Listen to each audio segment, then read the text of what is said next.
And now on Who's Views, it's time to join JT, Paul and Third Doctor Ian for the latest headlines.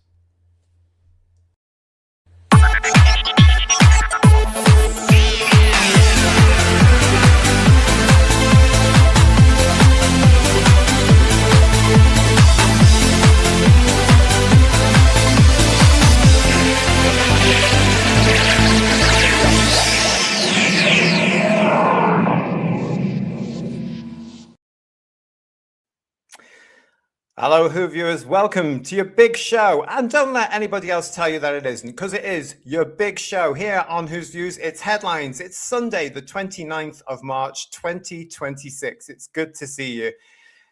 Wow, lots to talk about because that lunatic is still around and about on the streets of Britain. And yes, I know there's quite a lot of lunatics on the streets of Britain today. I've never seen anything like it in my entire life.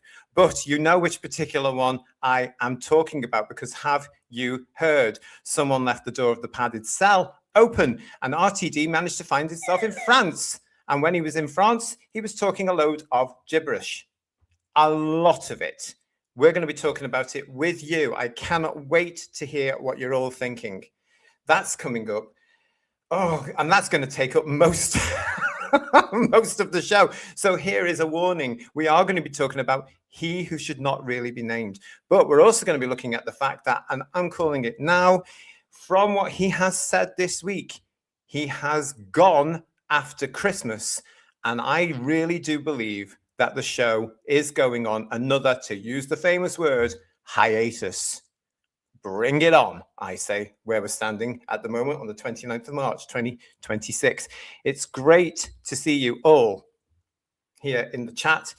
Thank you for subscribing. Thank you so much for subscribing if you found us this week. Great to see you.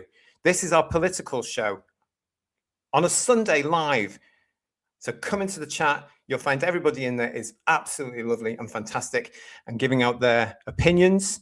No one will be judged. No one is going to get kicked off. You're all very welcome, as are these two, as ever. Third Doctor Ian and Paul are with me. Here we go then, guys.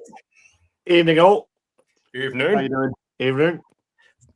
And I'm very excited because, as Paul is pointing out there, how many sleeps, Paul? 6, if I counted right. Yeah. You have counted right. 6 sleeps to go until, of course, we get to see on Saturday, the 4th of April, the Mission to the Unknown missing episodes are back. Woo! Not long to go now, is it? It's not long. Yeah. We've waited. It isn't long. Michael in Australia was telling something me nice to look forward to, which is lovely. Yeah. Michael was telling me there's only 5 sleeps, but then again, he's on a different time zone. He's on a different time. Yeah. Yeah, absolutely. And we've got other things coming up. Does he get them first then? How does that work? It's wrong.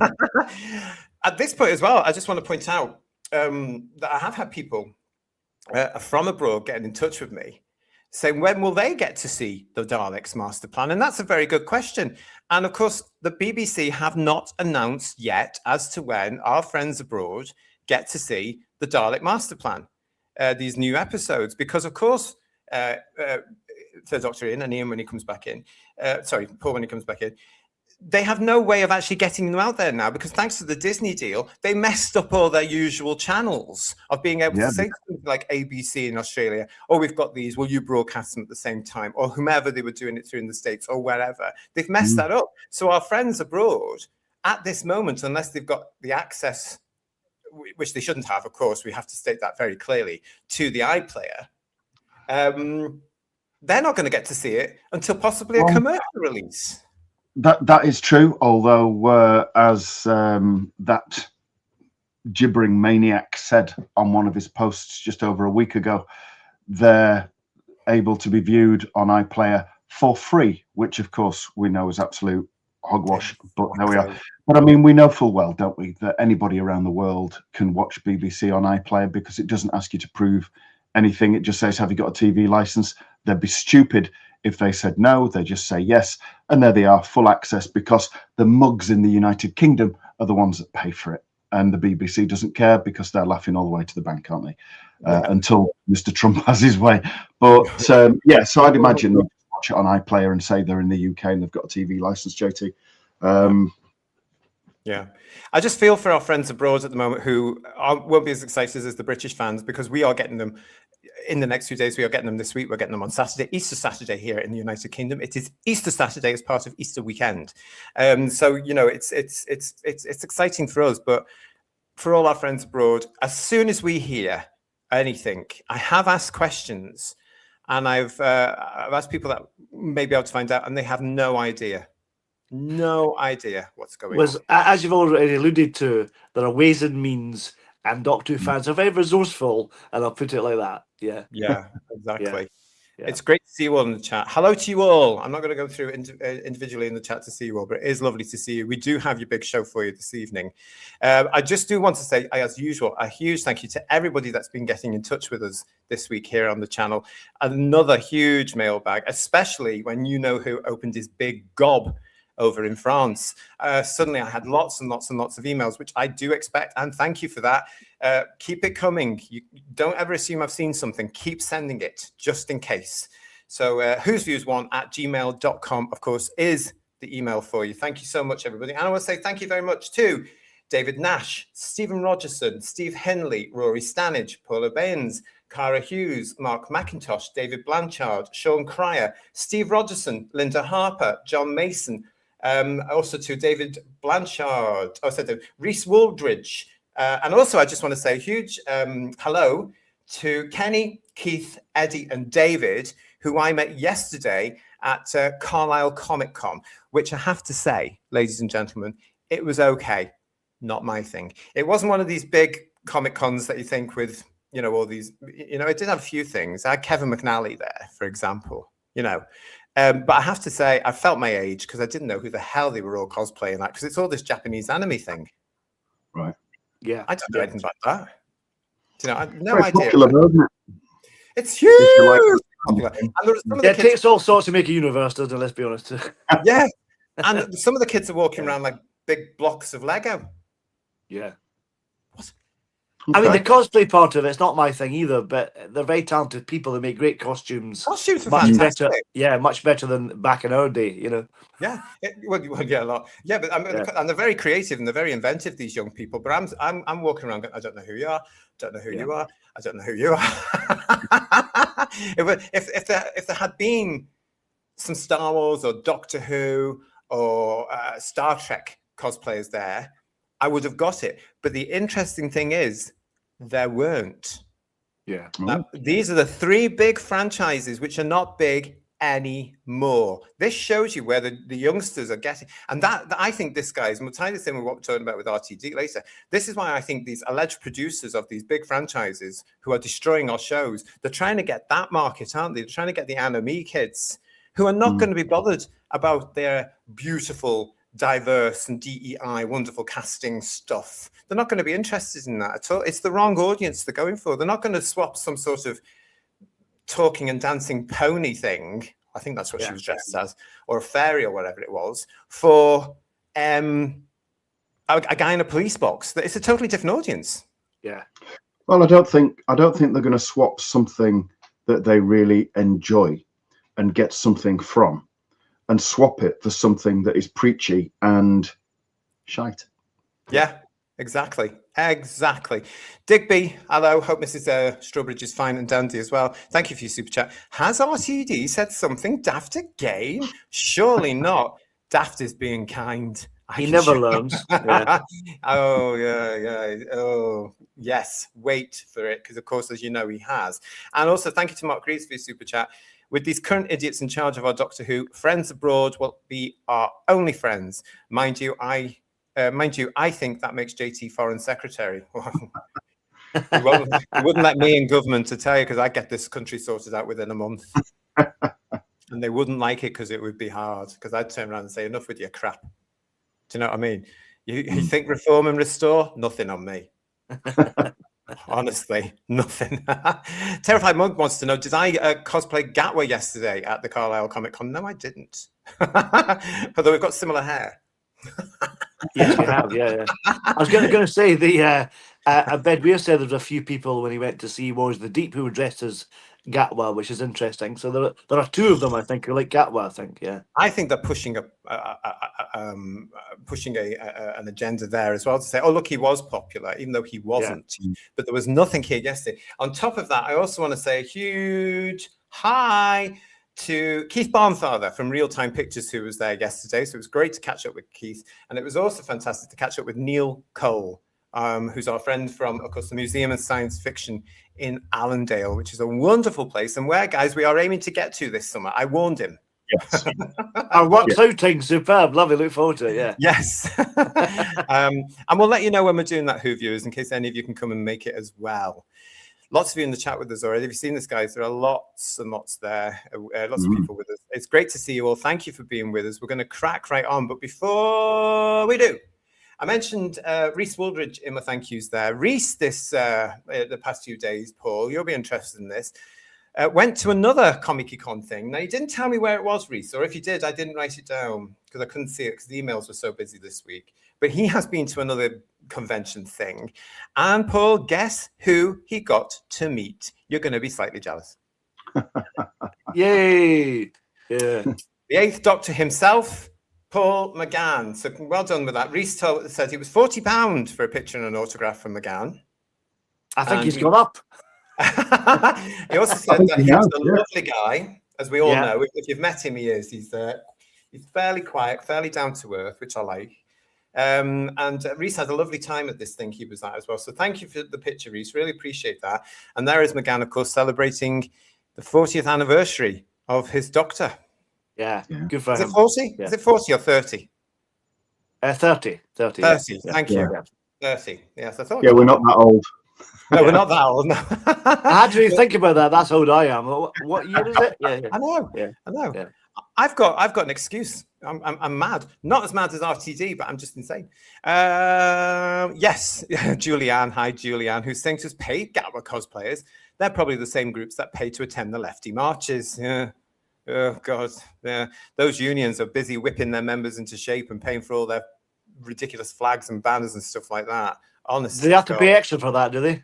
Oh God, they probably have one cosplayer to represent a certain chunk of his audience. So in this case, the ratio would be 1-to-1 if there was two of them. That was just about. Or a very, very thin person. Yeah. It could be that. Well, you never know, do you, everybody? I also want to say thank you to you two, because you both have spotted on social media this week some rather interesting pictures. And as you said, Third Doctor Ian, in our group chat this week, it's amazing that after all these years, we're still finding undiscovered pictures. So you guys found these via social media, didn't you? Yeah. They're lovely, aren't they? That's my impression of a Jelgar, which is there, of course, from the Three Doctors on the right-hand side. I'm famous for that impression. I've won awards.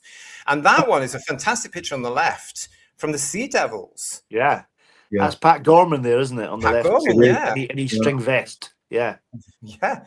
Absolutely wonderful. When you think how long we've been sort of like scrutinizing these stories in this era. Yeah. And yet all these decades later, because I mean, you're talking 72, 73. So literally 50 plus years later, we're still finding stuff that we've not seen before. It's wonderful. It is, isn't it? Although, I mean, to whoever's taking these and letting these be published, thank you. Because as Doctor Who fans, this is really interesting to us. Because, these are another bit of brand new Who from old Who, proper Who, everybody. Isn't this great, chat? I love it.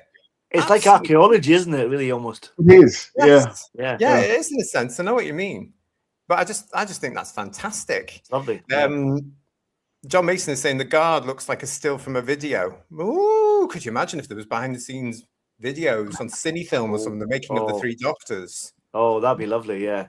Oh, I'm still hoping they'll find the footage of Hartnell when they filmed him in the Time Eddy and had that just on its own. That'd be wonderful. Some alternate takes would be fantastic if they found that. That'd be worthy of a steelbook, wouldn't it? Yeah. I've never understood where that stuff is. Did they junk it? I mean, surely they would have kept it in a separate can, as it were. Yeah, probably. Yeah.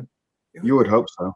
I would have thought, well, maybe some of these what I can't remember the term, Paul. These two Dalek episodes that have just been Was it returned. cutting copies or something? They said they Yeah. were, or Yeah, something like something that. like that, Yeah. wasn't it? Maybe Yeah.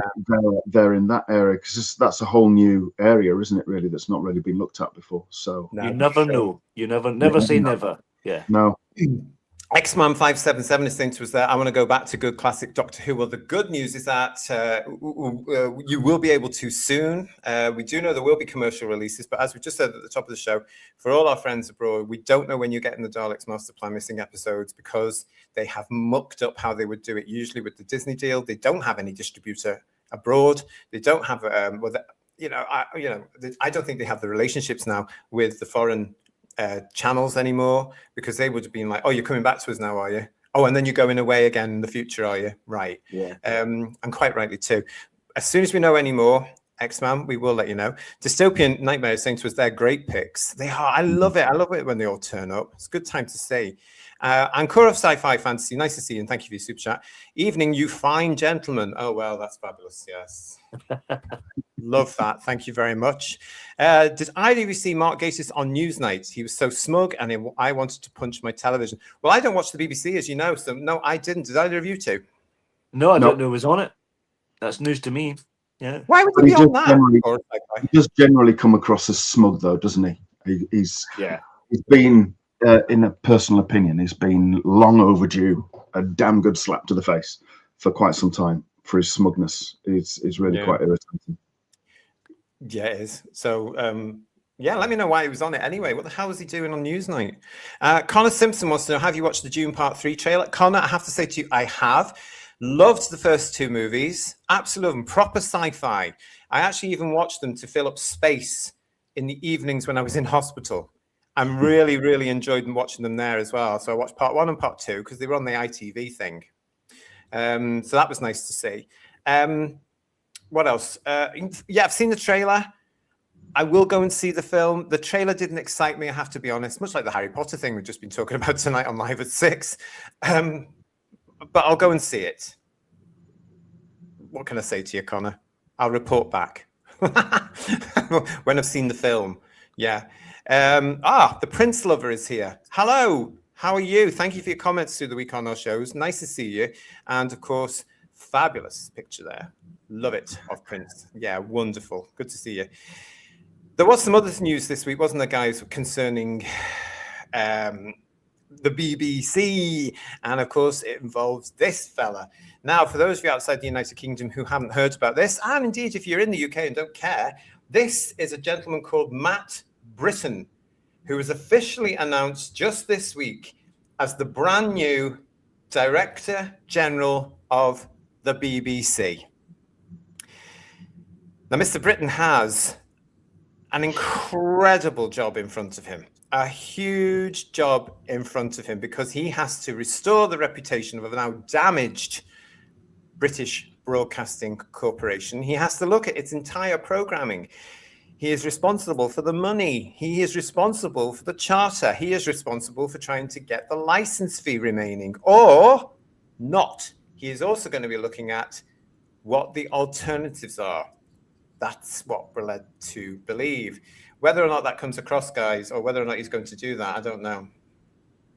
Yeah, well, time will tell. But they are needing to have a reshuffle and a rethink of the how the BBC works, because it's long overdue an overhaul, without a doubt.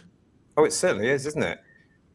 I just don't think it's in their best interests to, or they will see it as not being in their best interests to change anything, because it very much sits in their favour at the minute, doesn't it? People are forced to pay, and on literal pain of prosecution. And I can't think anywhere else outside of North Korea that happens. Although there's very little difference these days, isn't there, between the UK and North Korea? But I'm not convinced. I found it very interesting that he's the ex-boss of Google, and Yes. and Google owns YouTube, and the BBC has just signed all these deals with YouTube for 50 extra channels.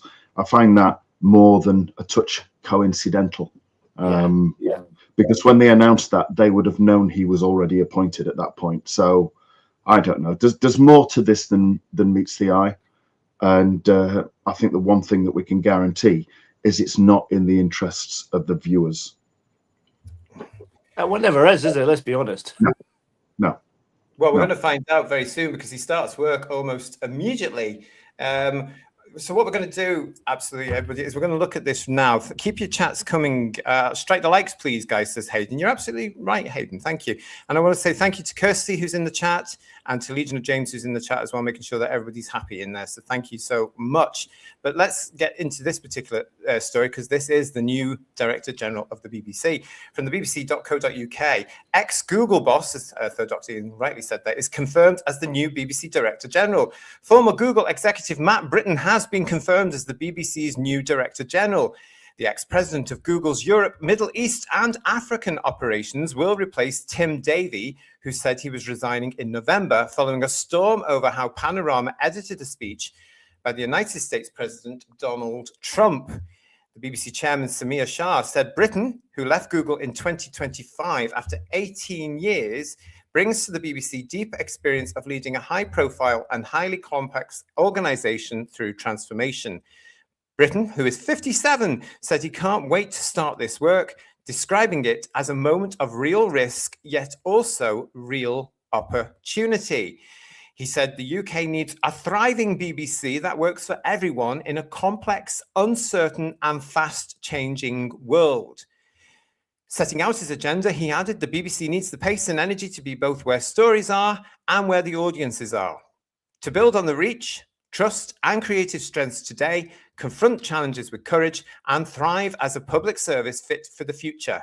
Shah called Brittin an outstanding leader with the skills needed to navigate the organisation through the many changes taking place in the media market and in audience behaviours. The chairman also praised Brittin's passion for the BBC, his understanding of the challenges facing the organisation, his commitment to its independence, and his determination to maintain the BBC's position as one of the country's greatest national assets. The new Director General joins at a critical time as the government reviews the BBC's Royal Charter, Shah continued. It is clear there is need for radical reform of the BBC, its funding model, and the framework in which it operates. The stakes for the BBC and the future of the public service broadcasting have never been higher. Some have questioned the BBC's appointment of someone with a background in tech rather than public service or traditional editorial and broadcasting sectors. Mark Thompson, the former Director General and current CEO and chairman of CNN, said he welcomed the appointment. It's clearly a bold and interesting choice, an advanced payment on the future, Thompson said. Matt Brittin isn't a broadcaster or a journalist by background, but brings skills and experiences to the job that no previous Director General has had. He is genuinely public-spirited and strategic and is an interesting and encouraging choice. Now, at this point, I'm going to point out that I do have chums that work in the BBC. And so I asked them this week what they thought, and they didn't give a toss. They didn't give a toss. Not one element of it. I'd be concerned he's 57, used to work for Google. I wonder if he's any tech problems being at that age. He just turn things on and off to make it work again. Like I do. Like I do as well, yes. You have to phone Third Doctor Ian. Oh, I've got this problem. Can you have a look at this problem? It is a tried and tested method, and it does often really work. It does, yeah. Now, that article, gentlemen, this bit down here, it says here that Matt Brittin isn't a broadcaster or journalist by background, but brings skills and experiences to the job that no previous Director General has had. Now, that got me thinking. And I thought, what exactly does that mean? Does that mean, oh, he's a common man, where usually the Director Generals are a lord or, and they are usually fellas, by the way. We haven't had a female Director General yet in a company, an organization rather, that is screaming DEI left, right, and center 24 hours a day, 365 days a year. You bloody hypocrites. You had the perfect chance here to find a woman. And to prove your DEI tick boxing. Because I was a 57-year-old white man, which in itself is interesting, isn't it? Yeah. It's a shocker. Yeah. It's a shocker. And guess what? He might be heterosexual. My God. That's unusual. Yeah. It's disgraceful in my eyes as well. We're outlawed, aren't we, Paul, from having I think we are. Yeah. Well, anyway, ladies and gentlemen, boys and girls, I went and looked him up on LinkedIn. Oh. And I was immediately terrified, because anybody that puts personal pronouns into their details, I avoid like the plague. But here you can see Matt Brittin, CBE, ladies and gentlemen, boys and girls. CBE is a he, him. Right. Yeah. Okay, then. Yeah, it's got a lot of followers there with over 58,000. And I he think was a you'd gap choose a year better student picture, wouldn't part-time. you, really? I mean, it doesn't... It's like Roland Rat. Yay. Gap year student, part-time athlete, tech for good, and ex-president of Google EMEA. I then did a little bit more research and looked at this. Yes, you can see his experience as senior independent director for The Guardian, part-time in February 2025 to the present. 1 year, 2 months, it says there. Also a non-executive board member of The Guardian. Yeah, okay. Could be seeing a little theme here. This guy is a massive lefty. Yeah.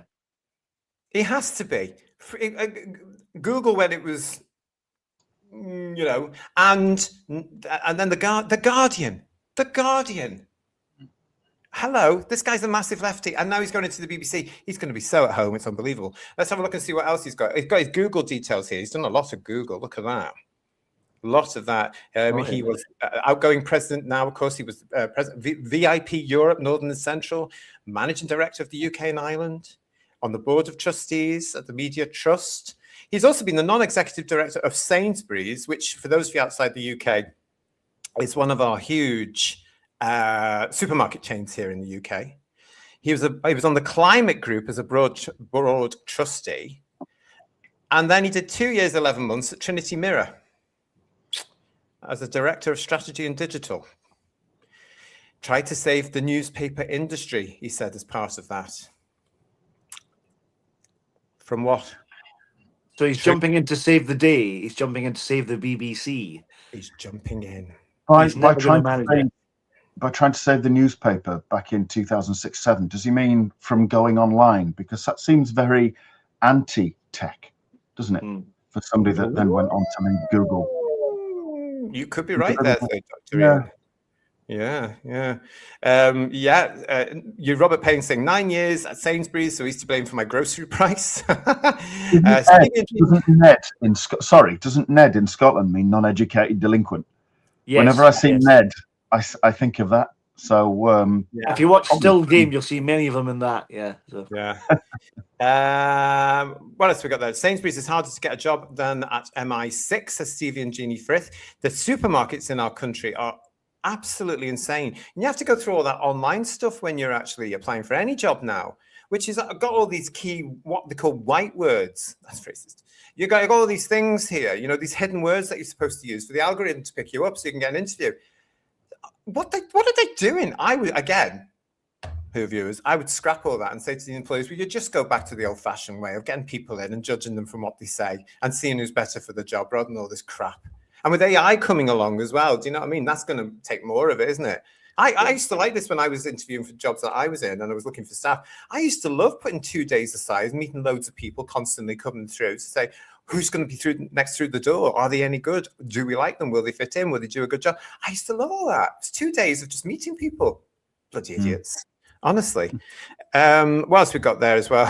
Lots of you in the chat. Thank you. Dom Go is saying he hates Sainsbury's. Well, fair enough. You know, you can't please everybody, can you, Dom Go? You know.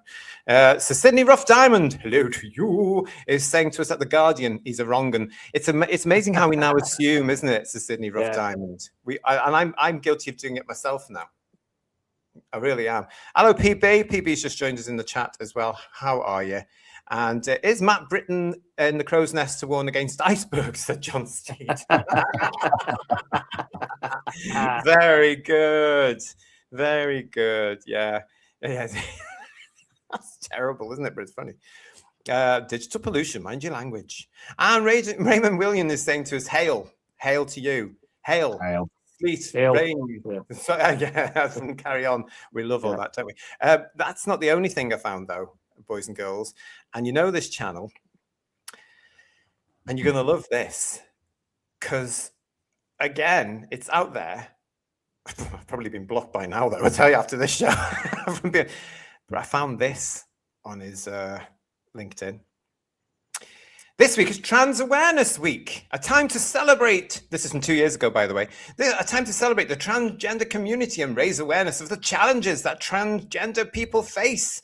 At Google, we're committed to making our products and services inclusive, blah, blah, blah. We recently added a non-binary gender option to our user profiles, and we're committed to providing accurate and respectful representation of transgender people in our content. Well, how can you be accurate when you're actually not true? There is no such thing as non-binary in human beings.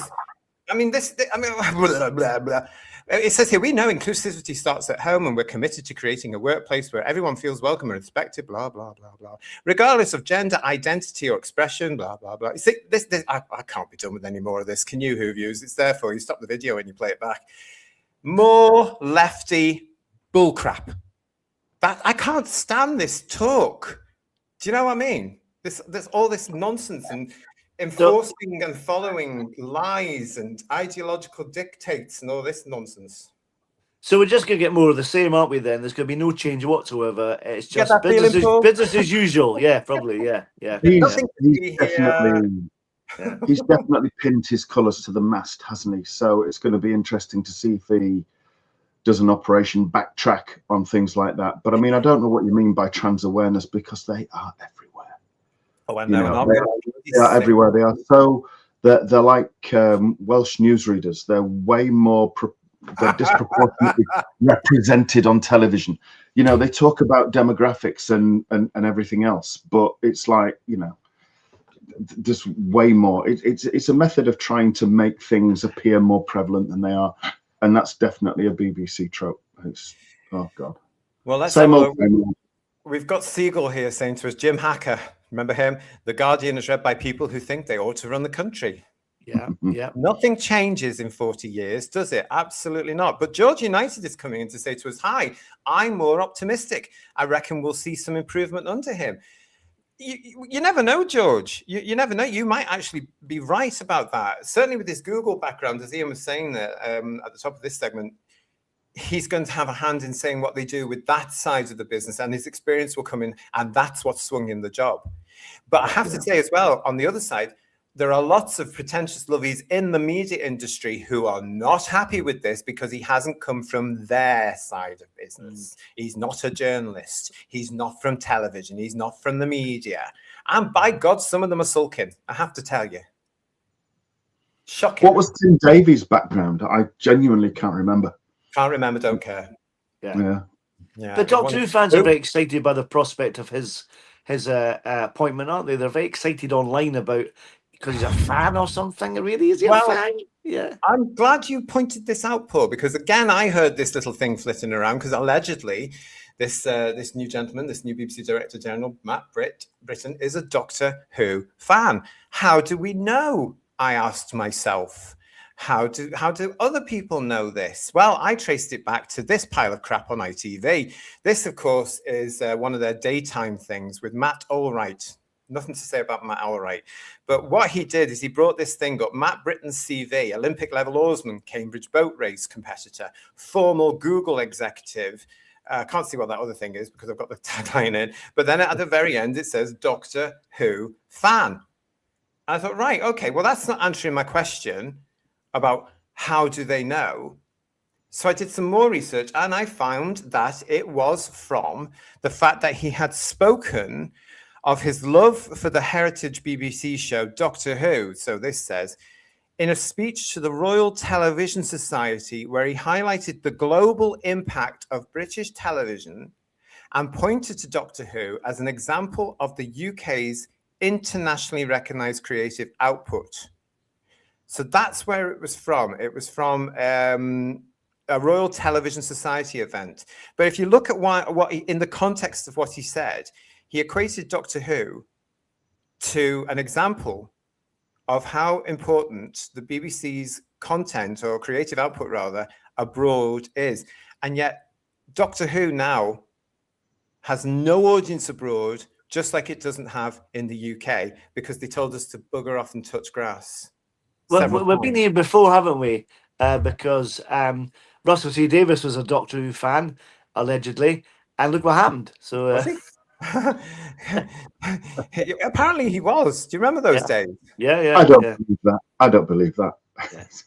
Never heard It's such lies. I arrogant- tell you lies. Yeah. Oh, it's questionable, isn't it? But anyway, that is Matt Brittin. I just hope that he lives up to his surname and makes the BBC the British Broadcasting Corporation again, and not this namby-pamby lots of crap that we're seeing today.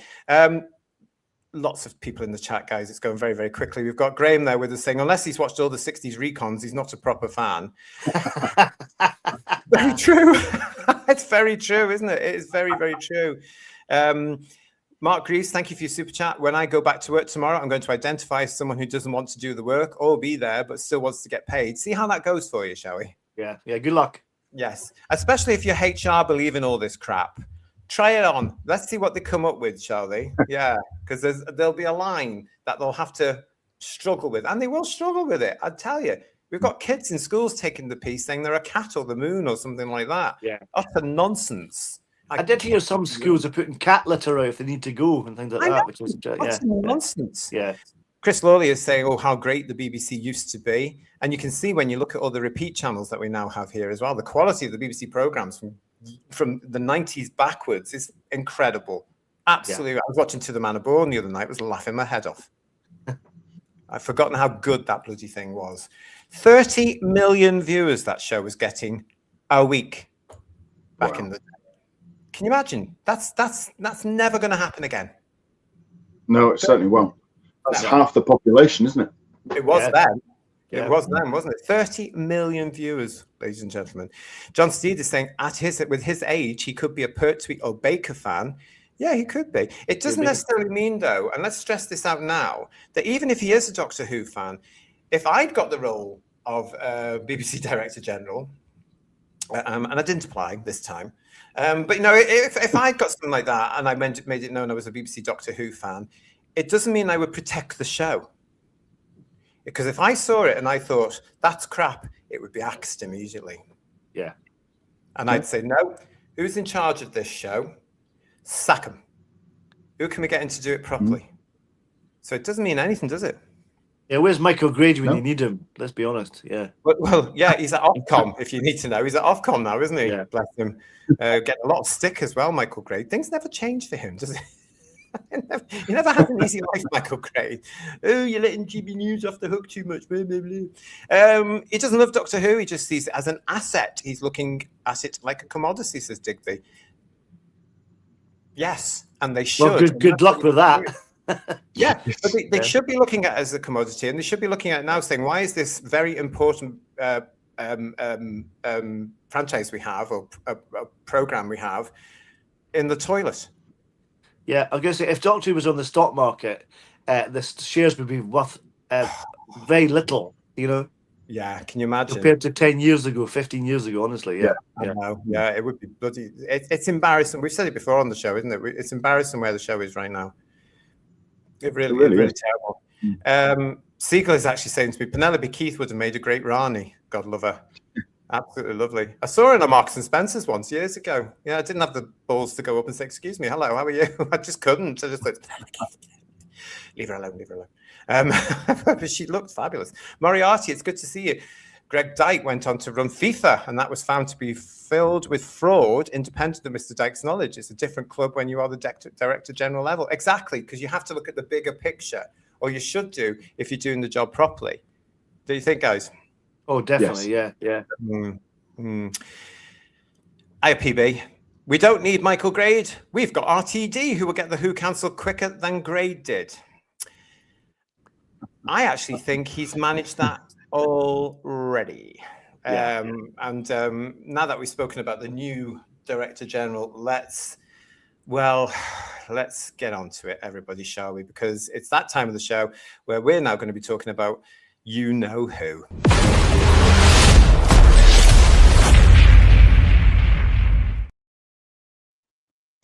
Yes, you know fine well, because we've been pointing it out for ages now here on the channel, that RTD hasn't gone, he's lost it. He's lost the plot completely. He's absolutely insane. Now, whose views were set up very nearly, it will be in April, 3 years ago. And we were saying it then. We were starting to see something creeping in, especially around about the November 2023 when Davros Gate happened. Do you remember that? Who's viewers? Do you remember that, boys and girls? How could we forget? God Yeah. almighty, awful. Trauma. Yeah. Well, I'm going to remind you of it because here's some of our stuff from a few years ago. This is actually from January 2023, when RTD himself said, according to this from the Daily Mail, Doctor Who maestro, strange that word, isn't it? Russell T. Davies hits out at rubbish, modern woke scriptwriters who are obsessed with diversity rather than loving television. Let me say that to you again. Doctor Who maestro Russell T. Davies hits out at rubbish, modern, woke scriptwriters who are obsessed with diversity rather than loving television. So this is from one of our headlines back in January 2023. And it was an interview where he said they just write by numbers, by clipboards, by tick boxing, and forget a quality of a story. It's quite amusing looking back at that, isn't it, really, when you think what he's done and what he does, really.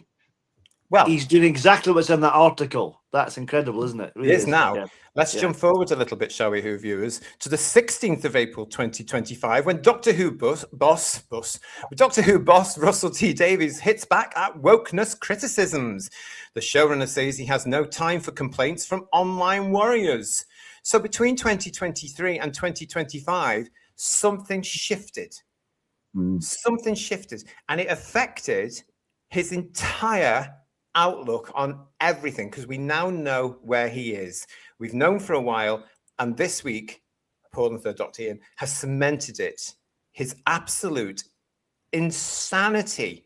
It's there for all to see, isn't it? It's incredible.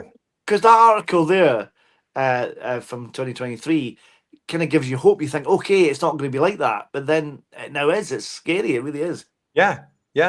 And of course, because people were starting to get back at his, so this is 16th of April 2025 when he hits back at wokeness criticisms, according to the radiotimes.com. This is really when people were noticing that his new version of Doctor Who that he wanted to write was crap. Yeah. Utter crap. That's around the start of the second series of Gatwa, isn't it? That's around that. Yes. And it was, it had been in the toilet for a while at that point, really, hadn't it? In fact, it went in the toilet during the first of the specials. Yeah. Really? Oh, yeah, definitely. Never came out. No, it didn't really. But I think we're seeing the true colours. We've said many times on here. I think PB Saints was Jane Chanter's to blame for bringing in RTD. He was the big flavour of the month, though, at the time, wasn't he? But remember, PB, there were certain issues going around saying, "Oh, he's going to turn it into what it is today." But I think, as you've said before, Third Doctor Ian, I think people like Mal Young were responsible for putting him in his place. Yeah, they made sure he stayed in his lane. Series 2. Yeah, they made sure he stayed in his lane and did the job that he was brought in to do.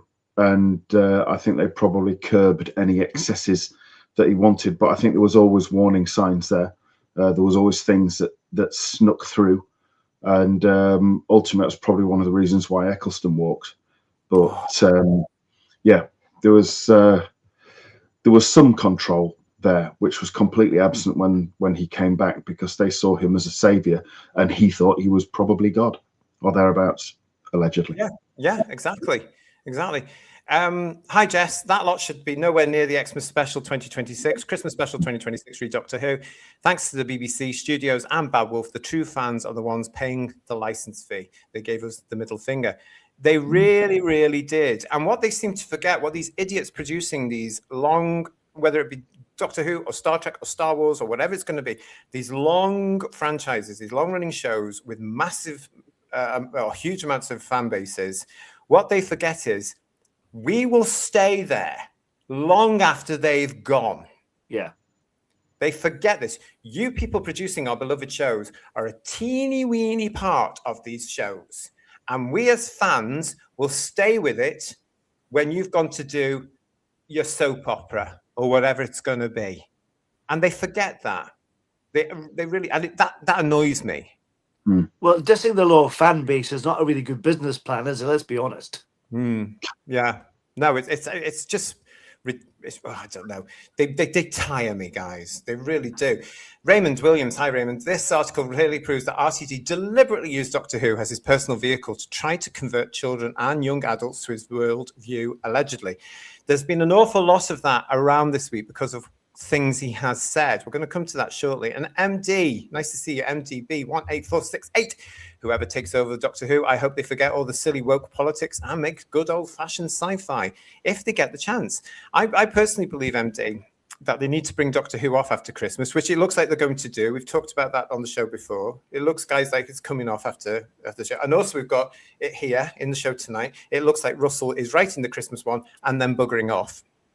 I wish they'd just keep it off now and not put it on at Christmas. Why bother? Because nobody's interested. Yeah, it's not just going to add more crap, isn't it? Let's be honest. Yeah, exactly. They seem to think that we as an audience want to see everything tied up. Actually, BBC Studios, we don't. We just don't want to see it again until you've got people in that understand what Doctor Who is. That would be nice. He thought it was ending at the end of Gatwa, which is why he dumped Billy Piper in there just to leave everybody talking. He probably hoped for years to come and writing their own stories about it, fan fiction or fan wankery or whatever.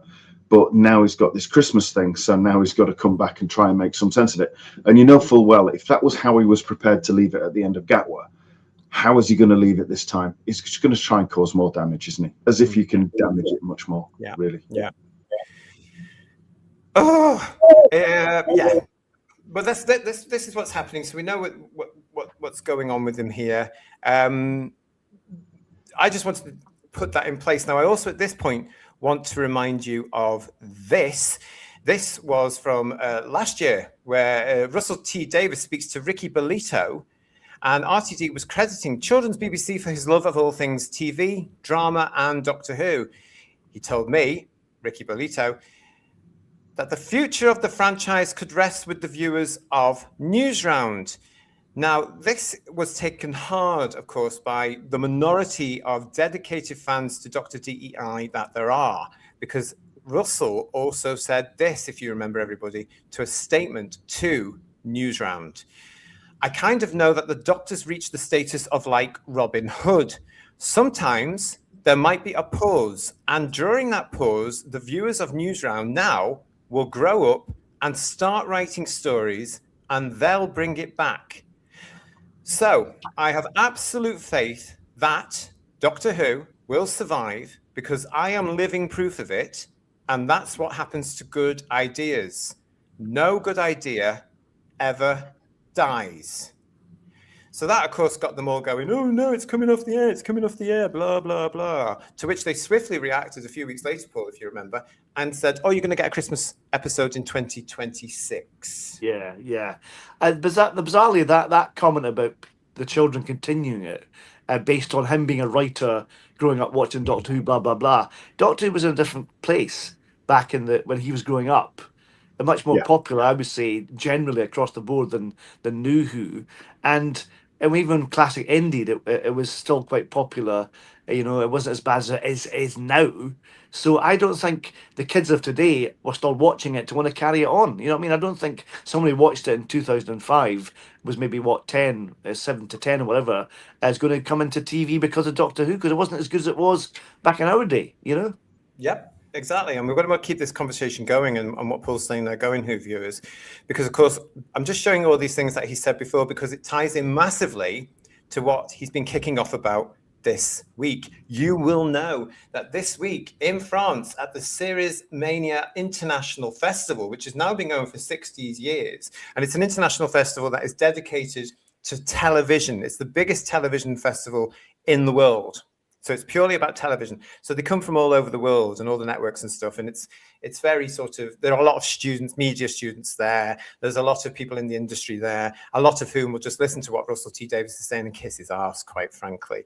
But it's going to tie in with what we're going to be covering and what you want to talk about, of course, from what he said this week. From his own Instagram, there he is there with the audience. It's quite a lot of people to preach to, and they're young people. A lot of them there. Look, a lot of young people there. I was the guest of honor, says RTD, at Series Mania. Thank you, everyone. Merci beaucoup. Somebody called Moralista, so jealous of them to hear your talk live and in person. It was a wonderful masterclass, says Pepper Potem. Thank you. And the crowd look happy, said Vian Rose, as part of that from his Instagram there. And yeah, again, for a man that also said he doesn't like social media in this interview, we're coming to all of that. He's always on Instagram, isn't he? And of course, as we all know here on Whose Views, he's in an echo chamber, because you dare step out of line, he will block you immediately. Isn't that right, Third Doctor Ian? Certainly is. I mean, he's blocked us, hasn't he? And another channel that I know that messaged him last week with a question just about the comment about the TV license. And I saw the post, and it wasn't offensive in any way. Just said, you've said that this is free, and of course you need a TV license, so isn't that a mistake? Blocked. Just like surprise, surprise, Silla's here, right? He just gets spoiled child, isn't he? If you don't agree, I'll just shut you up. I'll just tongue you up. Yeah, it's a particular kind of personality, isn't it? That for somebody that's so pompous and arrogant and smug, a bit like Gattis is smug, but he takes it to another level. He has such incredibly thin skin. It doesn't take much to enrage him, which could be fun and good blood sport in years to come. Really. He's only got himself to blame, though, hasn't he? I mean, all these comments aside, just what he said about fandom and about being so arrogant he can do anything he likes. I mean, really, he was asking for it. Yeah, so serves him right. You know, absolutely. 100%, yeah. Thank you, Daz. Daz is with us, and thank you for your super chats. The RTD has brought shame upon Swansea. We have no hope as long as he has anything to do with our show. I pray he will have nothing to do with the mooted Blake 7 reboot. As far as I'm aware, he does not. Although I bet you they'll go and ask him to write an episode if they get the thing off the ground. At the moment, of course, they haven't got the finance in place for it. So I'm actually personally, Daz, hoping, and call me bitter, I'm hoping they don't, because I don't want to see Blake 7 ruined in this modern day world, because it's a classic. It really is. It's British classic telly. It's of its time. It's brilliant. And they would change it hideously now, Daz, I think. I really do. Okay, so thanks for all your chat coming on now. We are going to be continuing to talk a lot more about RTD now. And I want you all, everybody, to think about this edition of Headlines as therapy. This is therapy because he has, of course, attacked the fan base again, as they all do, because it's the in thing to do. Let me just, before we go to continuing this, I just want to find this super chat from, if we just had another one from Darren, or was it just that one? Ian, can you see that? I'll check. I've got two coming up from Darren, and I don't think it is. I think it's just the one. That's fine. Julie is saying to us, hi, Julie, how are you? When I worked with him, RTD, years ago, he was a massive Blake 7 fan. Oh, dear. Yeah. That's a bit of a worry. Let's hope Julie's Yeah. Yeah. I can't even begin to imagine how awful a modern Blake 7 would be, says Graham, who joins us, of course, on our Blake 7 reviews. I don't know. I'm with Graham. Yeah, definitely Graham. Yeah. Well, they'll take all the Britishness out of it, like they did with the Gatwa era of Doctor Who, and they'll make it for the American audience, and the Americans won't like it.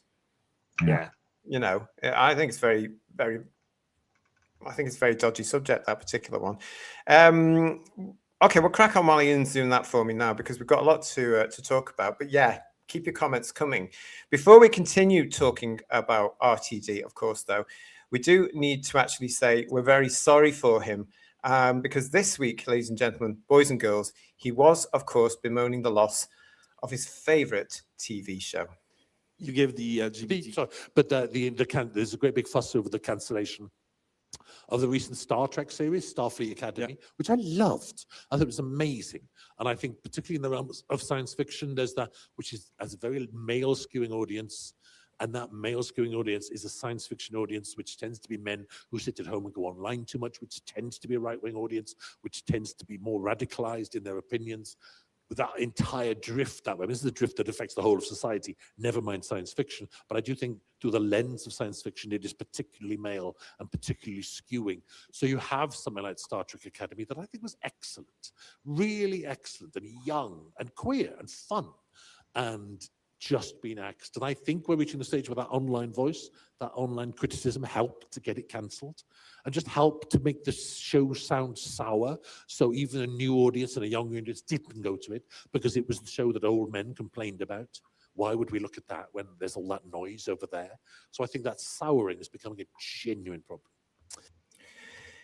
The souring is becoming a genuine problem, gentlemen. What do you think about that? I think that's utter nonsense. It really is, because, I mean, we have been having an opinion. People have their own opinions. They want to watch it, they'll watch it. The ratings clearly weren't very good. That's why they cancelled it. And I've not seen an episode of it. I've seen clips of it and pictures of it, and it looks dreadful. Okay, I've not watched it properly to get a proper idea about it. Maybe I should have done, but it looks dreadful. Absolutely dreadful. I've seen friends of mine have watched it. They've said it's terrible.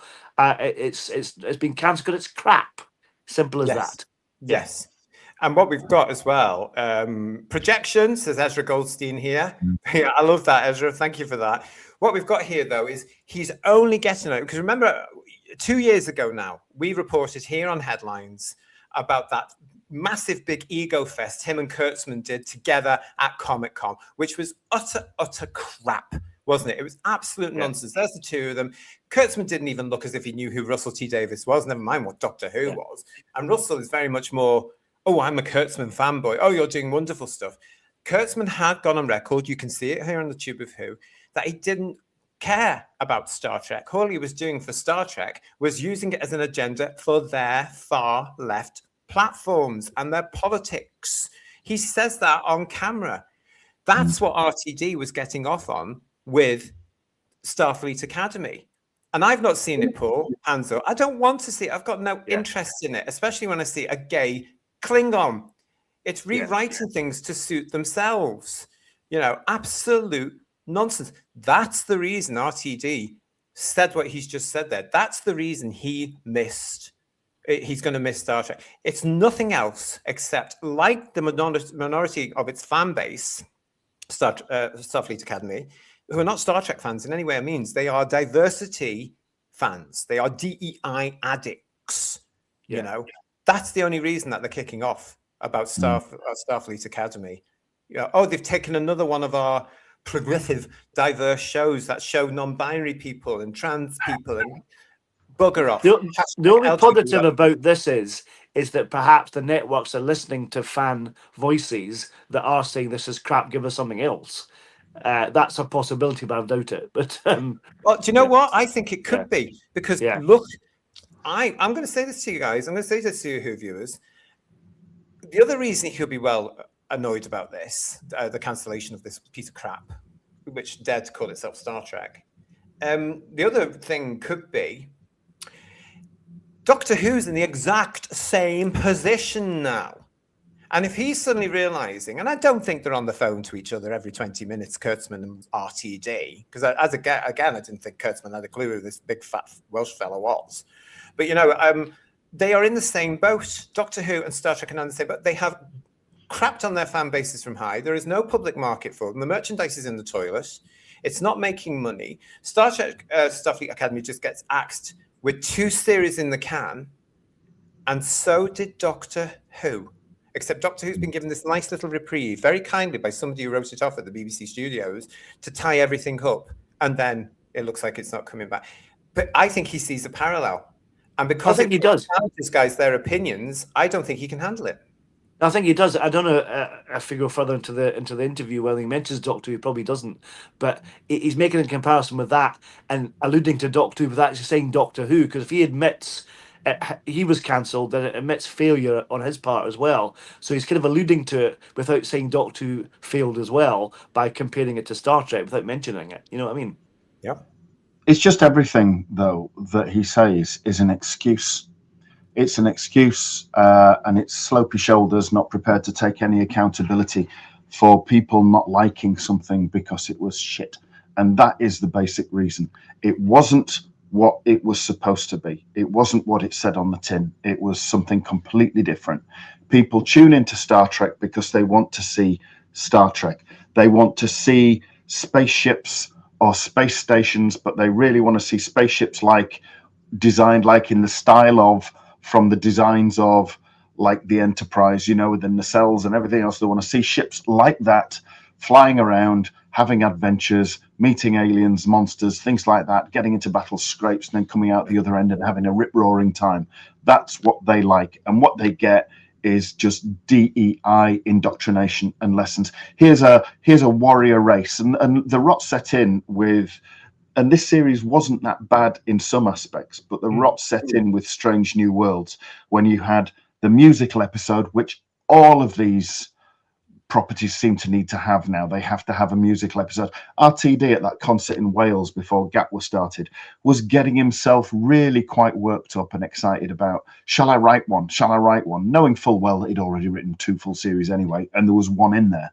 But they did this musical episode and there were singing Klingons, and you knew at that point they have no respect for their IP, just in the same way that Moffat had no respect for the Daleks when he introduced those ridiculous new paradigm things. You think, and then when they turn the master and change the gender, it's really, and you can tell it's going down a certain road. And now you've got the alleged greatest warrior species in the Star Trek universe, the Klingons, and now wearing dresses and they're gay. I'm sorry, no, absolutely not. If that was a proper Klingon, and this is in the Star Trek universe, this is not me saying this is the real world here on Earth, but in the Star Trek universe, if a proper Klingon had met somebody like that, they would kill them on the spot. They would just, you know, you're not a Klingon, done, the end. And the fact that they do it shows that they have no respect for the audience or for the history of the show. They've got utter contempt, which is why it failed. And it's the same with RTD and Doctor Who. They are joined at the hip in that respect, I think. I read an article just showing how stupid it's becoming. They're even doing, I thought, an article about Strange New Worlds, is it season 3, doing some kind of puppet version, like a Jim Henson Muppet version of Star Trek, like an episode when they're all cut onto puppets, a bit like Not Buffy. heard about that. A bit like Buffy, which sounds horrendous. It's like, really? It's like you're just losing all credibility. You know what I mean? What's reason for that? Is Q come back to do stuff with them? What's going on? It's crazy. You know. It's I think a lot of these fans of this Starfleet Academy nonsense, who are the minority, you know, they're not, you know, they're only there for the diversity. That's what I've said. And you know, they've started the campaigns having these to try and bring it back for a 3rd series. It's not going to happen because these things have to make money, and this thing was an expensive thing. So get over yourselves, you idiots, and just accept the fact that the general majority, don't want this crap. Leave our shows alone. We just want entertainment, but make the proper show. Make Doctor Who, make Star Trek, make Star Wars. Do it properly. Don't bugger about with issues and agenda and preaching. Just entertain us, for God's sake. I mean, both Star Trek with Kurtzman and RTD with Doctor Who, and to an extent also Chibnall, have just proved fantastically how not to make television. Mark Greaves is saying to us here for a super chat, an example of the writing a sonic weapon in space. And for a super chat as well, we've got Lex. RTD Starfleet Academy is awful. As a man in my mid-40s, it's no way Star Trek. Picard season 3 in 2023 was true Star Trek. Yeah, I did see that one. It was okay, but I think it played on the fact that it had the memory berry things. It was a nostalgia fest. Was Picard series?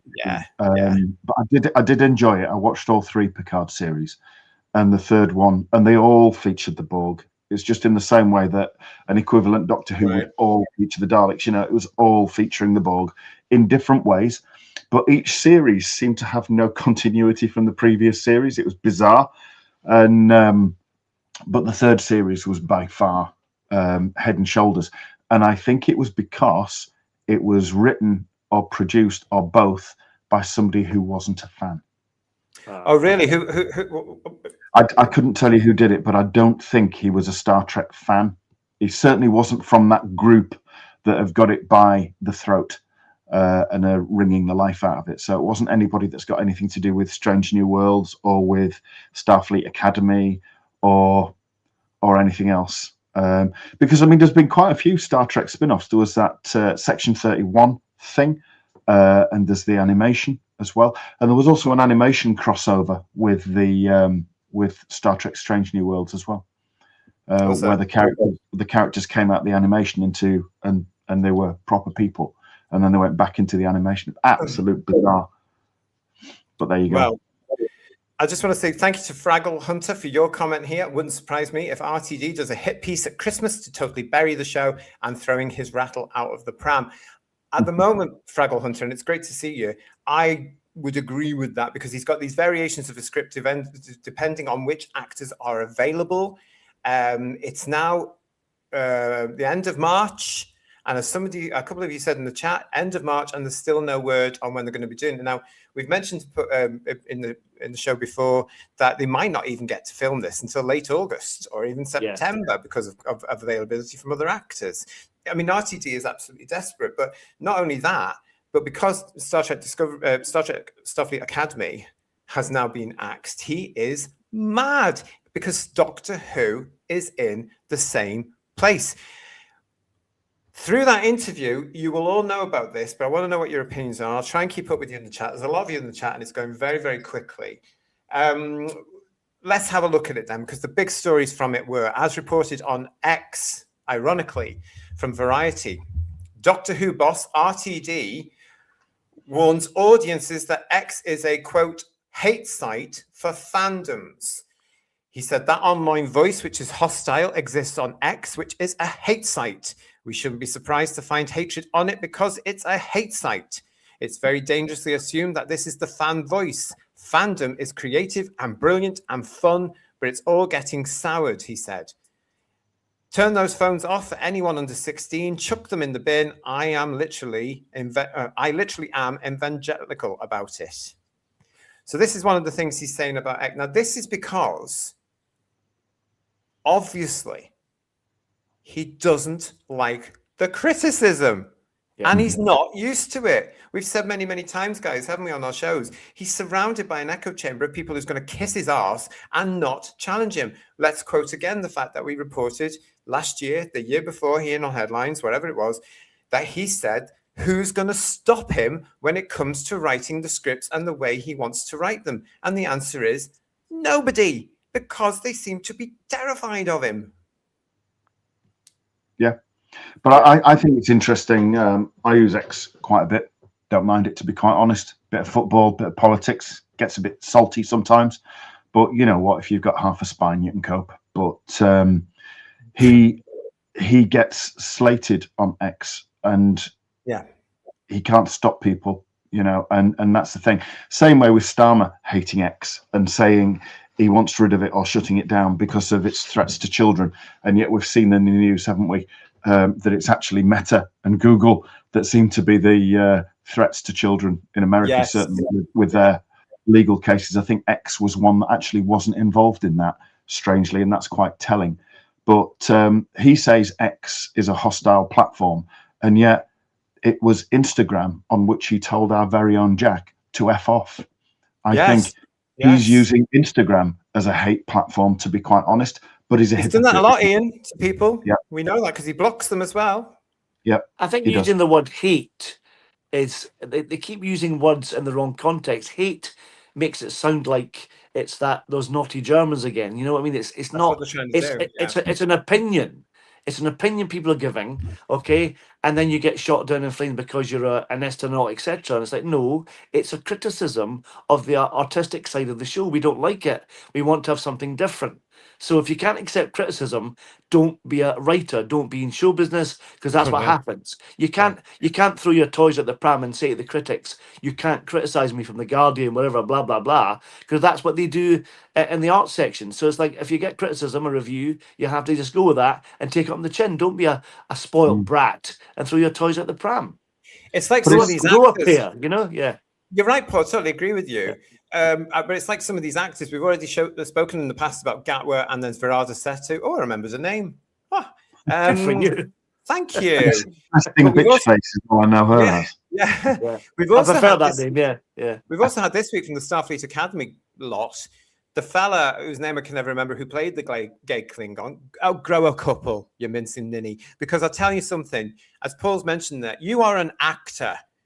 You are supposed to be acting, and you will be in, if your career goes anywhere after this, you will be in productions where you get criticism. That's what actors have to deal with. So grow a pair, because if you don't want to know the criticism, don't read the reviews.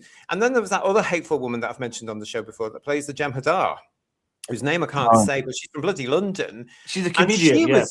Yeah. Allegedly, there's nothing funny about her, but she was an ist on that video she put out, you know, and hopefully it's not whitewashed. That's what she said. That is ist. That is ist, and basically it's allowed because she's getting at white people.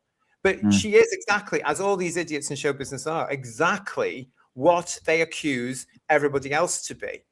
And they're always going on, Paul, as you said, the N word comes up an awful lot. The far right comes up, but they're not. They are fans. And as Terrified Monk is saying to us in the chat, they are starting to lose the war. And the thing is, Terrified Monk, they know it. And RTD this week with that thing he did, supposed to be an interview. That poor interviewer, by the way, God love him for putting up with all that, because I would have been saying, pardon, what? You know, you're talking crap. Do you know that? I would have turned it into some sort of political debate with him to say, what are you talking about, you ponce?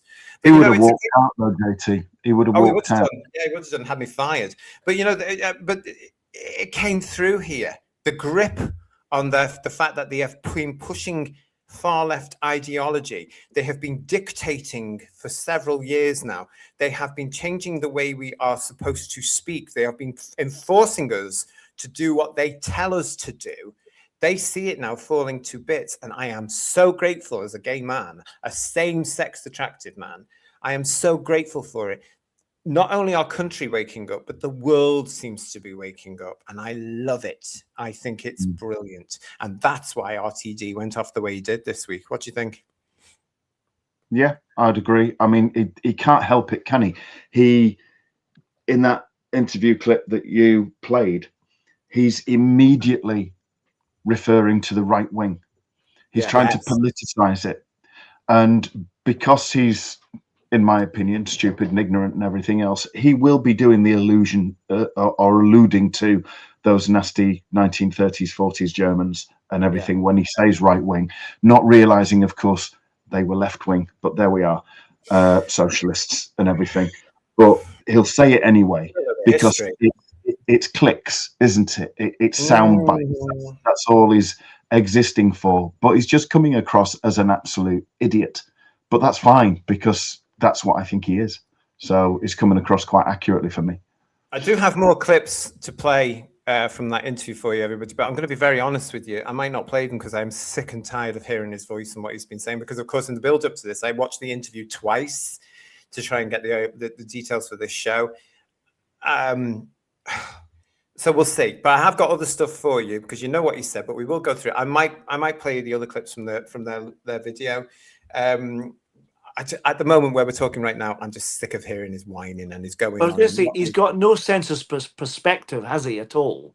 Yeah. It's like it's a bloody TV show, okay? We are trying to enjoy it as fans, but he's criticizing us like we are behaving like we are that party that's run by a Charlie Chaplin lookalike. We're not at all. You know, it's like it's insulting, Paul. Exactly. We're not that at all. We're just trying to get something. We want something back from our show that we've lost. All the fandom, Star Wars, Star Trek, Doctor Who, we want something back. We don't care about lecturing and preaching. We want entertainment. So it's ridiculous, you know. But the other thing is as well is that, and we're going to come to this, because we've been saying for ages now here on Whose Views, in both our review shows of his crap with Gatwa, as well as headlines, they're chasing a mythical audience. And as I pointed out at the beginning of the show, you can tell these things are planned. From my experience of the Comic Cons, they're not going to get it because the audience is too busy with this anime thing. We had a couple of our people in the chat saying they like the anime as well. It's way over in my head. That's absolutely fine. Absolutely fine. But he's insulting us as adults who have been with this show for decades by calling us this. No wonder the viewing figures are in the toilet, and they're going to be if they do this thing at Christmas. Julianne is pointing out to us, we'll go into the chat, guys. Julianne is saying to us, both shows only got 2 series because they were commissioned up front. They have to stop that. And I believe that they have, because they're bringing back the pilot seasons in America now. Rather than saying, oh, this sounds good, here's a 2-series deal, 16 episodes, whatever, 20 episodes, go for it. They're going to get the pilots out. They have to. They're wasting too much money in America on shows that don't go past the 1st or 2nd season because it doesn't find an audience, because it's too preachy. So they have to do that. Hopefully, they'll return to some sort of quality in their shows. Mike C is with us. Hello, Mike C. Kurtzman and RTD have both had their asses handed to them by the popular audience. Good riddance. Totally agree with you there, Mike. Nice to see you. Stevie and Jeannie Frith saying to us, the Christmas special is going to be an absolute mess. Hopefully, it will hurt RTD's career. Now, we're going to come to this because he's got Tiptoe, the TQ cult drama he's put together, which is being broadcast now in the summer. He actually said in the interview on stage that it's not going to be as sooner rather than later. It is going to be in June. All that rush that we mentioned about the other week, and all this propaganda, all this stuff about, oh, they want it out as soon as possible, and we assumed that it could be to try and influence people around the May elections here in the country. It's not going to happen. It's going to be the month after. Now, you have to remember as well, we're going to come to that in a minute. He's angry. So that's what we're going to get. The PVFS is saying to us, I saw the Cringe Fleet premiere. It was horror bad. The dialogue was ultra cringe, and the story, if there was one, was unintelligible. If they made an episode that resembled actual Trek, it would be by accident. It's the same with Doctor Who, isn't it? Yeah. You don't know what they're doing. I think the other thing, JT, that's really getting his goat is that he said a couple of years ago. I've just made a note. Hence, I'm looking over here. 2024. I was brought back in to bring in a youthful audience, going for the kids, obviously, because he said that. He said about getting the moon, didn't he? Yeah. And he claimed in 2024 that's been massively successful, and yet. He's saying, and I'm bringing this up because you said you might not play it. Now, they're all bastards. Well, no, we're going to come to that. I've got that as well, so we will come to that. It's just that I might not play it, but I do have the text version. Right, okay. Okay. Doctor Who Universe is with us. Viewers of Newsround could do a better job even with a crayon. Yep, a lot of them could, because, as Ian's indicating, we're now getting a set of kids who are, thankfully, rebelling against what these people are telling them, and that's fantastic. It's really good, I think. Doctor Who 1963, how did you write things like Midnight, Bad Wolf, Turn Left when he was younger? I generally don't understand. As PB is surmising in the chat, he went to America, and PB has this theory that he was radicalized in America with extreme far left politics and ideologies, and then he's brought it back because, of course, at that point the whole TQ cult was created in America, and it did come over here within that year. And he's now behind the curve. That's the problem. Yes, definitely. Yeah. Chris Kaz, good to see you. It truly has gone where Star Trek series have gone before, down the toilet. Absolutely. Stephen L. Reese is with us. Hi, Stephen L. Reese. Matthew Pounder, hello to you. Thank you for your comments, everybody. Chris Lawley is saying to us, is it they are writing for the Instagram clickbait? Yeah. Mm. Yeah. I mean, one of the things with Ncuti Gatwa had a massive Instagram following, and they didn't come to Doctor Who. And as Paul has said before on our show, Paul, you have this theory that sometimes they cast people because of how many Instagram followers they have rather than any talent. Yeah. And the bizarre thing is, why it's not made for everyone, not just a faction audience. It seems daft because Doctor Who's always been for a majority audience, not a minority. So why make it smaller rather than bigger? It seems really stupid. You know? Yeah. No, it's true. It's true. Siegel is saying to us that the Swedish chef makes more sense than RTD. I love the Swedish chef. Yeah.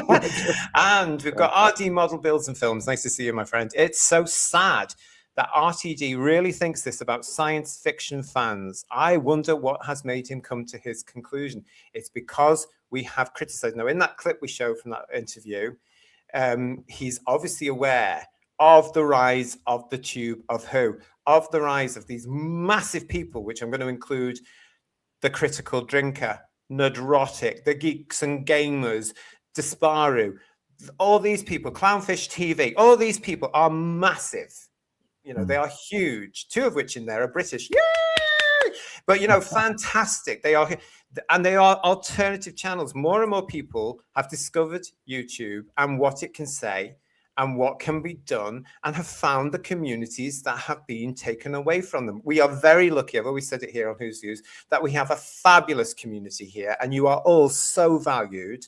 And I'm going to say now, we've got a couple of surprises for you this weekend, for you, basically, and to thank you for staying with us and being part of the channel, and just thank you. And they don't like this. They don't like it. So they don't like to hear these people, including ourselves, even though we're teeny weeny compared to the big boys of YouTube and the big girls of YouTube. They don't like the fact that they have the power to actually challenge them. And that's what Rtd'S say. And how do you stop people in their tracks? You call them far right. The problem with, we've had it now for years, and it's lost the meaning, and it means nothing. And we're also used to being called ists, ots, phobes, far right, ease, whatever it's going to be. We don't care, because as Paul rightly says, it's our opinion of what you're doing to our beloved show. And just because we don't approve of you forcing it into a far left ideological narrative and dictate, we will challenge you. And that's why shows and channels like Who's Views have been set up. We will challenge you. And all the words they're using, like I said, they're just diminishing the words themselves, and they have no power anymore. And the words have a different meaning in their context of what they're trying to achieve from this battle, which is really stupid. Yeah. Yeah. So glad missing episodes are being found by Film is Fabulous now, says Stevie and Jeannie Frith. For Film is Fabulous. It's revitalized the fandom, something Rtd could never do. Exactly. Exactly. We came together a couple of weeks ago for the first time in years. I'm hoping that's going to happen here in the UK again this weekend. We shall soon see. Hello to Cadalot 58. You can't have a gay Klingon, as Ian was saying that. You just can't, can you? No. But why do you want a gay Klingon anyway? It's like, it doesn't matter. I'm not interested in a Klingon sex life. So why bother? You know? What must the writer's room have been like? What was the mentality of the absolute crap that was sat in that room around that table saying, let's have a go? Who do they think? Well, we know who they're playing to, don't we? But do they really think that that is going to be popular, that people are going to like it? But their only response is, it's homophobic then, you know, you're an ist, you're a phobe if you don't like gay Klingons.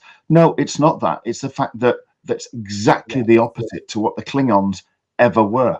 And you've taken something and you've changed it. So it didn't really even look like a blasted Klingon, really. Did a bit of putty on the forehead. And that was about it, or some contact lenses that make him look a little bit more. They did something to his voice as well, because he's quite lily-livered. And they've done something to his voice to make him sound like Michael Dorn, I think. I just thought that's electronic. But the thing is, what the Star Trek is going through now, with them taking an established race of characters, i.e. the Klingons, what the fandom is going through there is exactly what we went through when Jodie Whittaker was cast as the Doctor, an unnecessary gender change to tick a box. Were they making the don't take this wrong way, GT, making the Klingons gay so they can do musical episodes next season? Because musical theatre is obviously just to tick a box, to do something. You know, I mean, you're saying in there about any writer's room. I question the term writers, because we've had, who was it in the chat? You're probably in there now. Who was it in the chat that went to a writer's workshop and all they knew how to write about was pronouns and feelings? That's what they thought drama was. And you were shocked. Who was it in the chat? Because that's what they're doing. And so they sat down and they said, now what can we do here? A, to piss the fans off. And secondly, to make things a little bit different. Oh, let's take this Klingon lot. We've never had a gay Klingon before. Let's do that. No respect at all for the legacy, the history, the wonderful performances beforehand, the wonderful writers before. The same as Doctor Who. Let's make the Doctor a woman. Let's make the Doctor clear that's not the Doctor. You know, it's not the Doctor. Killbot is saying too, yes, a Muppet version on SNW. What's that? Oh, Saturday Night Live, is it? No, that's SNL, isn't it? It could be that. Well, so- In a dimension jump episode, it sounds great if done right. As far as I'm concerned, everybody, Star Trek's off the air. It's been axed as they do exactly what they're doing with Doctor Who and review it. Is it Strange New Worlds then? That's what it is, isn't it? Yeah. Oh, Yeah. thank you. Yeah. Oh, thank you. Thank you, Yeah. Kill. Thank you. But isn't it strange that two of the longest running science fiction franchises are yet again in the same point in space and time? They are both off the air. They are both in trouble. And this time round, the fans aren't bothered about saving them like we did back in the 70s for Star Trek and in the 90s for Doctor Who. It's just not there. The bizarre thing is, I have no objections with a gay actor playing a Klingon. I just don't want the Klingon to be gay. You know, And if that's he's an perfectly actor, fine. he should be playing exactly. Klingon, Paul. You know Exactly, yes. So that's what I'm trying to stress, because there's no problem with any gay, lesbian actors playing whatever characters, but they don't have to bring it into the performance. Likewise with Shooty, I couldn't care less if he was gay or not, but the Doctor's not gay. So as a gay actor, that's fine, but I don't want to see the character. You know what I mean? Yeah, It's just totally agree. pointless. Yeah. Does Doctor Who stand a chance in this current TV landscape, says Paul Schlufter? I fear not. If and when it comes back, if they don't get it right, it really will be the final end. And yes, I watched Evil of the Daleks today. Did you? Did you really? Did you? Okay, we'll be in touch with you later on with a little check. But no, it's a case of like, no, I agree with you, Paul. I don't think it's got a chance today when show business is full of this woke, ideologically far left nonsense from these people who are coming out now and saying exactly what RTD has been saying. We're going to come to more of what he's saying in a second. Thanks for being with us. You're watching Headlines here on Whose Views tonight. But yeah, I mean, I don't think it has. And I think from what we know, from what we've reported on, from what the BBC have said so far, there is this alleged Christmas episode coming at some point, I would think for Christmas. Which Christmas though? No, they did say 2026. Yeah. But it's, and then I think it's going away because remember the new guy at BBC Studios, whose name I can't remember now, thingy. Brittin. What? Brittin. No, that's the new Director General. We reported a few weeks ago on the new BBC Studios guy, totally different. I can't remember his name. But anyway, he said that they're going to get Christmas out the way and then they're going to look at it Together. Yeah. And for those of you for those nerdy Doctor Who fans that love Dr. DEI, the current crap, the RTD2 crap, it's not on next year. There is no series being filmed this year. There are no scripts in the I've seen you on your X's. I've seen you with your thumbnails.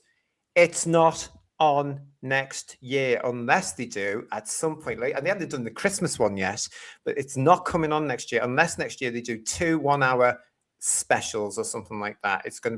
It's not on. There is no series coming like you know it. It's not happening. So please seek therapy. I'm genuinely worried about you all. Honestly. Thank you everybody in the chat. Keep it coming. Matthew Pound is saying to us that cancellation will be the best Christmas present. It's on the way, but it won't be cancelled because they know what happens. Except this time round, Matthew, it won't be as vociferous because we don't care. Yeah. We don't care. Now, Lex gave us a super chat there, gentlemen. I'm going to try and find it because it didn't come He up. did indeed. Yeah. Could you read it out for us, please, Ian? Because again, it hasn't come up on my. Yeah. Well, mind you, my chat is quite slow because it's going very quickly, so I might find it in a sec. Go ahead. No problem. I mean, currently, if I can also say, everybody hit a like, please. We've currently got 301 people watching, which is fantastic. So, thank you. And subscribe to the channel. Like, that'd be great. Yeah. So, Lex, for £5 super chat, thank you, Lex. Klingon males are often after Klingon women. Based on the Vikings and Thor culture, don't mess. Klingons are popular from Star Trek. Absolutely, you shouldn't mess. You should not mess. These are. It's like we've said before with Doctor Who, isn't it? It's when they get to this age, they're part of popular culture. They belong to the nation, and I know it sounds a bit pompous, but they do, don't they? They belong to the nation. They're national treasures. Yeah. And you're you're a custodian of it whilst you're in charge of it. You're there to maintain it and take it forward. You're not there to kill it and bury it. And that's ironically what they've done. Yeah. Thank you for that, Lex. Thank you for Digby for saying well said, Paul. There you go, Paul. That's for you. And Heretic, hello, mate. RTD says only gay actors can play gay characters. He did say that a couple of years ago, but his hypocrisy didn't call out Neil Patrick Harris for playing the greatest straight man in history on How I Met Your Mother. Correct me if I'm wrong, Harry. It wasn't How I Met Your Mother, and I never saw it. Wasn't that done just before all this madness really settled in? Do you know where this came from? Oh, I'm probably going to get into trouble here, but I've got this theory, guys, that all this nonsense started with Hollywood Me Too movement. Oh, probably, yeah. Because it all sort of stemmed off the back of that, didn't it? Do you know what I mean? Any actor worth a salt should be play anything at all, really. So playing a straight man playing a gay character or vice versa should be perfectly fine. They're bloody actors, for Christ's sake. Yeah. I know. Yeah. No sex, please. We're Time Lords, says Legion of James. You're absolutely right. That's one thing I would say to any new, and you all know my opinions. I don't want showrunners anymore. I want a producer and a script editor and bloody good ones, like they do in our day.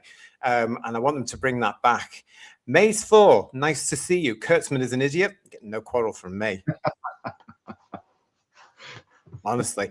Oh, I've got a question here from Oliver Webb. Oliver, it's nice to see you. Hi, guys. Hello to you. What are your opinions on Albin Stenrus potentially taking over from RTD as showrunner? I've not heard that one, and I don't know who he is, so I'm going to pass to the guys here. What about you two? Can you answer that for Oliver? I have no idea who this person is, so I can't answer that at all. No. Is it a made-up name? Have I said something funny? No. I don't make that name, but I don't. Yeah, it's not like Seymour Butts or something like that. It's not that kind of thing. Yeah. No, I don't know what that is. Is it a vegetable or something? I don't know. I don't know who I am going to now click and see who he is. Sorry. Okay, and then you can. But Alvin, sorry about that. I have not heard that rumor, and it will be a rumor. And I don't know where you are, Oliver, but it's certainly not got to me in my part of the United Kingdom at all. But thank you, Oliver. It's great to see you. I love all these questions that come through occasionally. TARDIS 63. Hello, mate. It's all been change for change's sake for the last 10, 15 years. Yes, you're right. Has it not worked in any way, shape, or form? It's destroyed just about all the properties we used to love. Absolutely.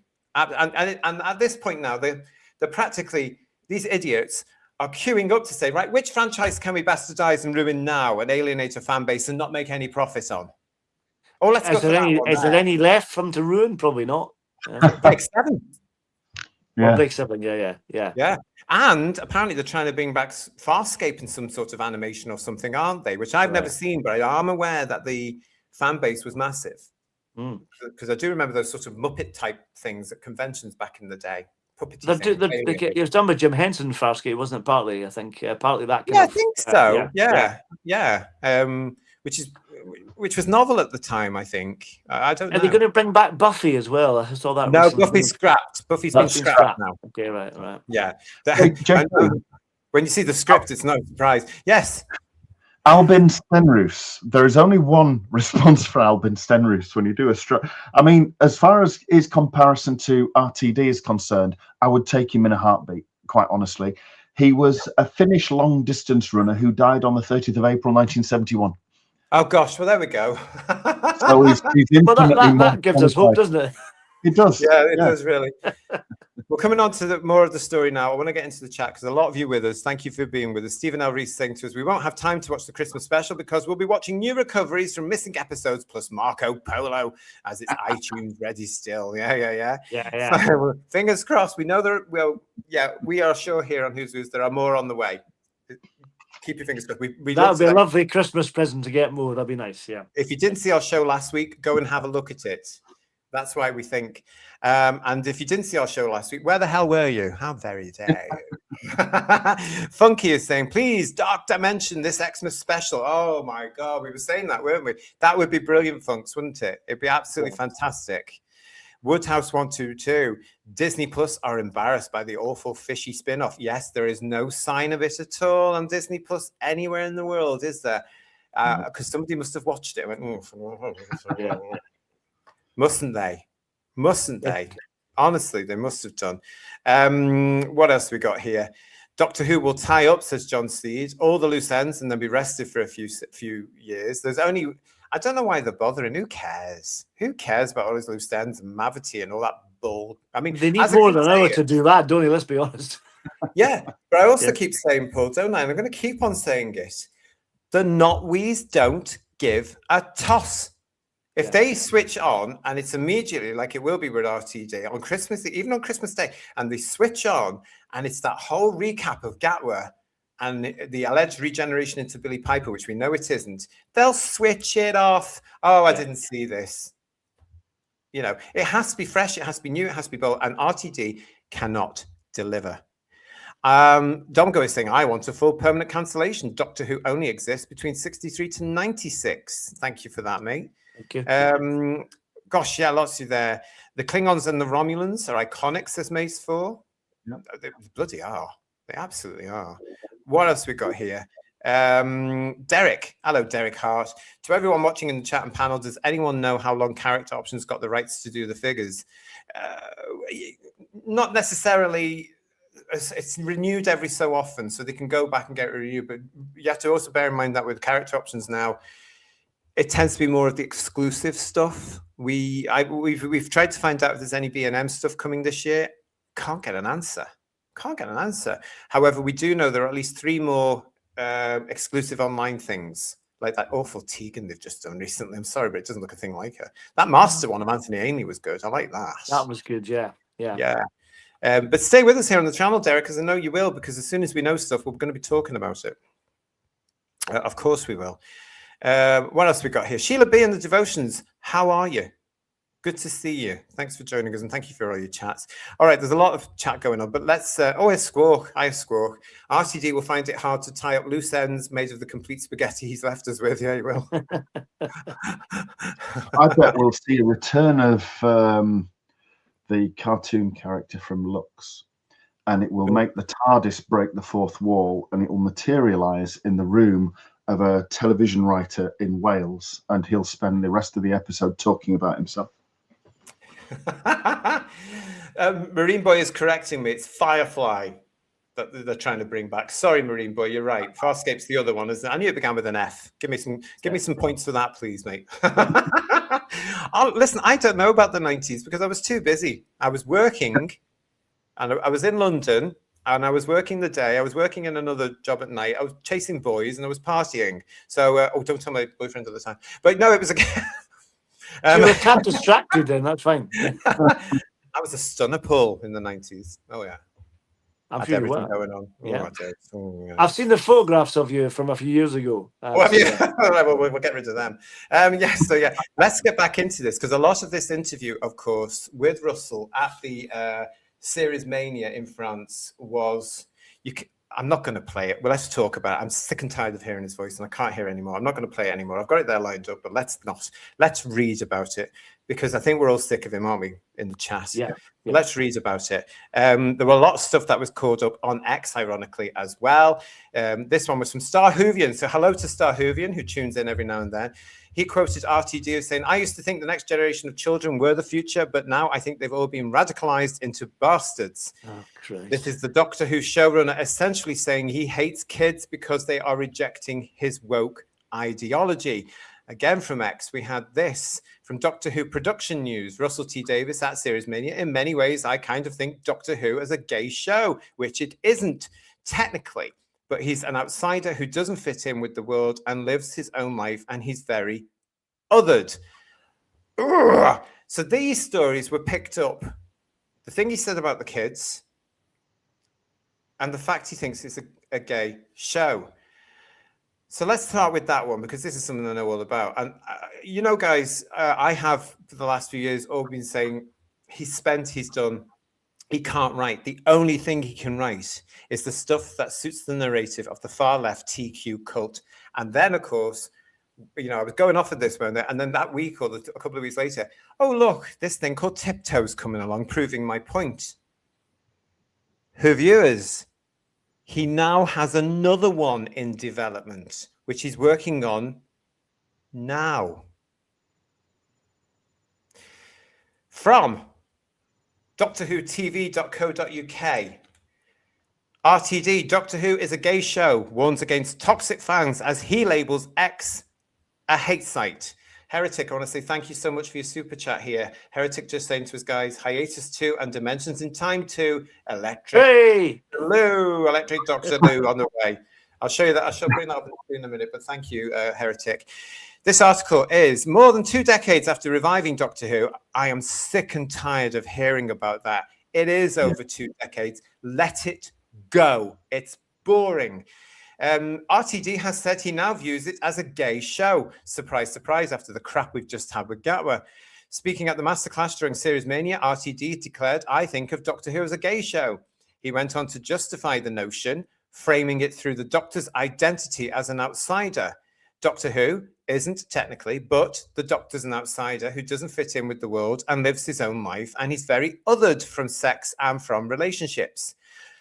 RTD went on to address negativity in the Doctor Who fan base, stressing that the loudest voices online are not representative of the wider audience. This guy's living in fantasy Gaga land. He noted What wider audience?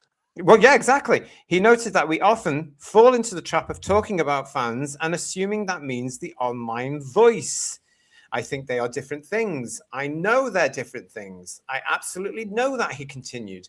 And that online voice, which is hostile, exists on X, which is a hate site.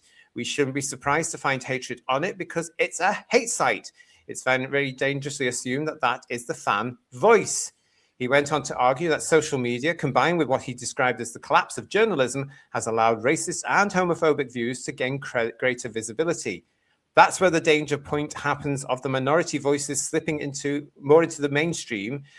Let me say that again. That's where the danger point happens of minority voices slipping more into the mainstream. This guy's a bloody hypocrite, because suddenly they're in newspaper articles. Suddenly you find critics quoting those voices, he said. I'm losing my rag, guys, sorry. While RCD acknowledged that audiences don't have to like the show, he emphasized that disagreement should still be constructive. Fans of Doctor Who, he said, can still have a great time disagreeing respectfully, as he blocked several hundred. Fandom is creative and brilliant and fun, but it's all getting soured, he added, before ending with a start view on digital culture. Turn those phones off for anyone under 16, chuck them in a bin. I literally am evangelical about it.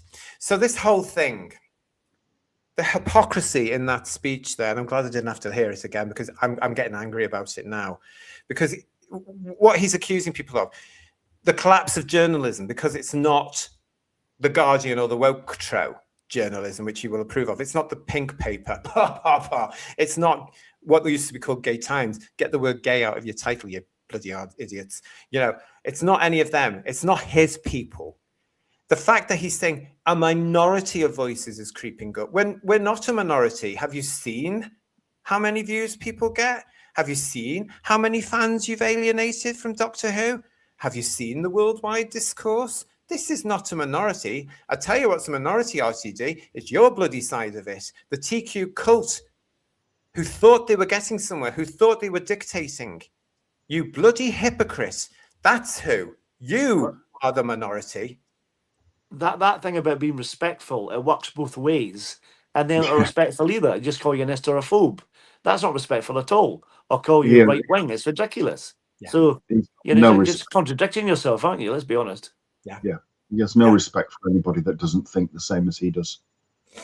And he's, as I said there in that point, third doctrine, that point we've just read there, he's basically saying that you can agree to disagree, as he blocks thousands and thousands of people from around the world for not agreeing with him or challenging him on his Instagram.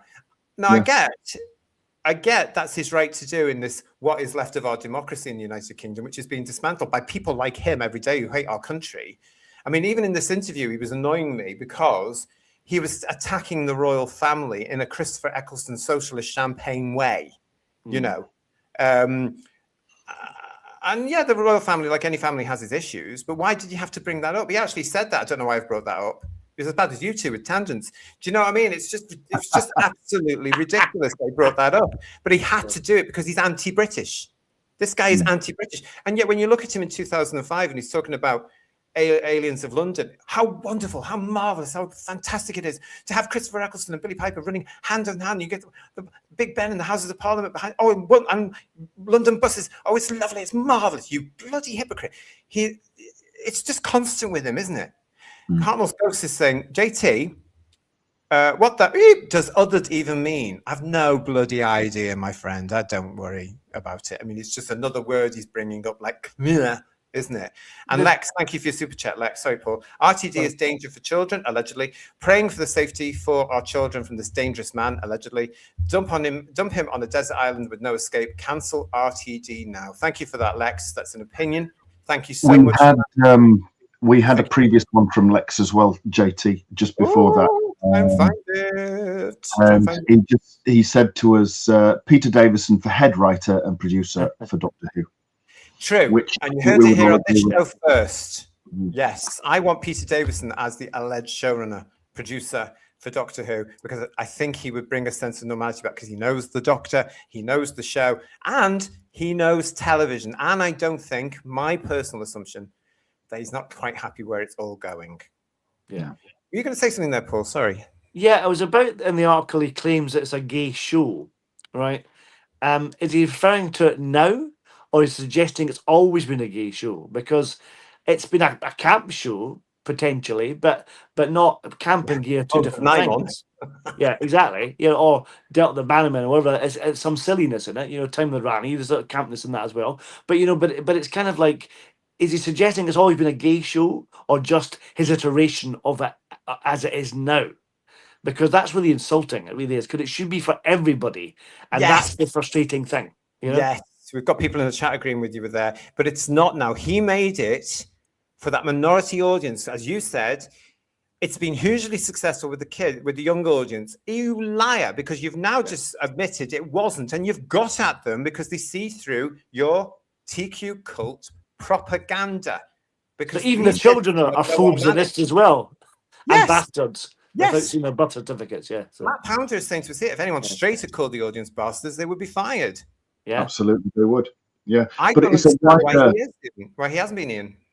It's a wider mind virus, really, though, isn't it? Because let's just cast our minds back about 3 or 4 weeks to Sadie Miller, talking about Sarah Jane Smith, who graced our screens from 1974 onwards, and insisting that she was queer.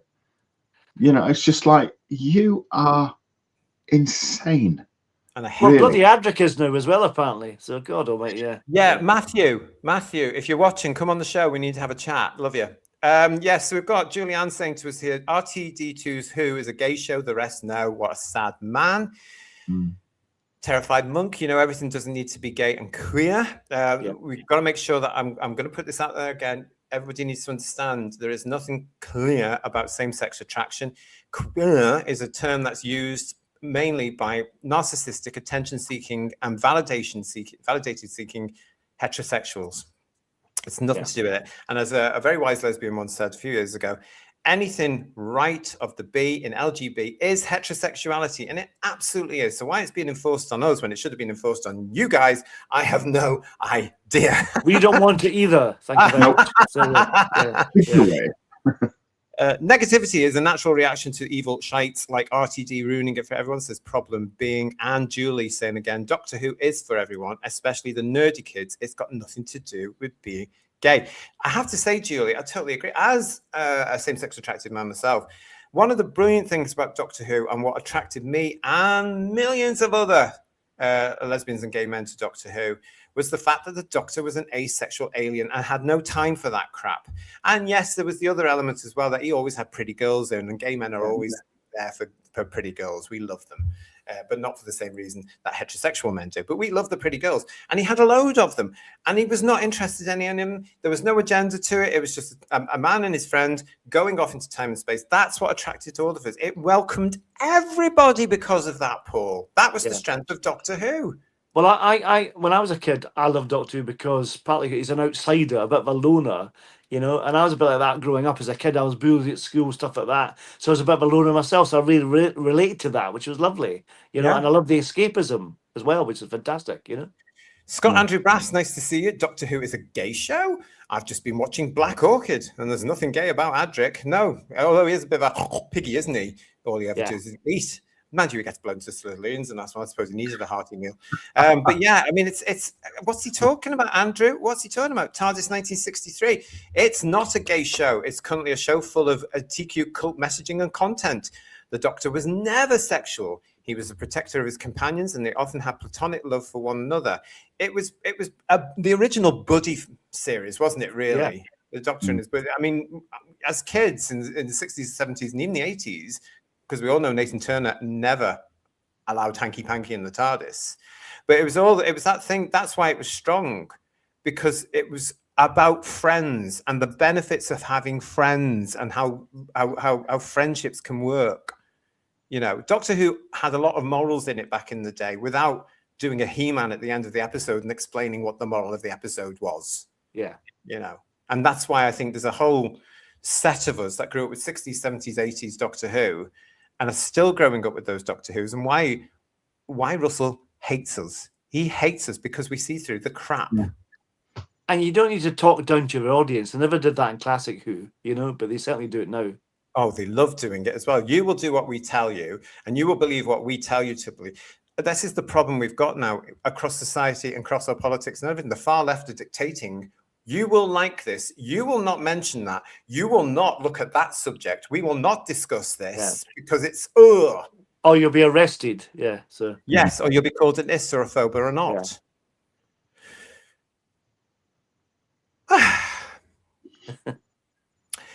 Moriarty.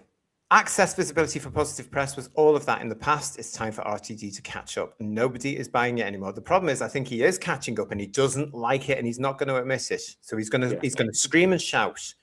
He's going to scream and shout now, and he's going to do it. Kurtzman won't, because Kurtzman comes across as some sort of wet piss take. He's a wet weekend in Brighton, isn't he? Really, he's a wimp. He's a wuss.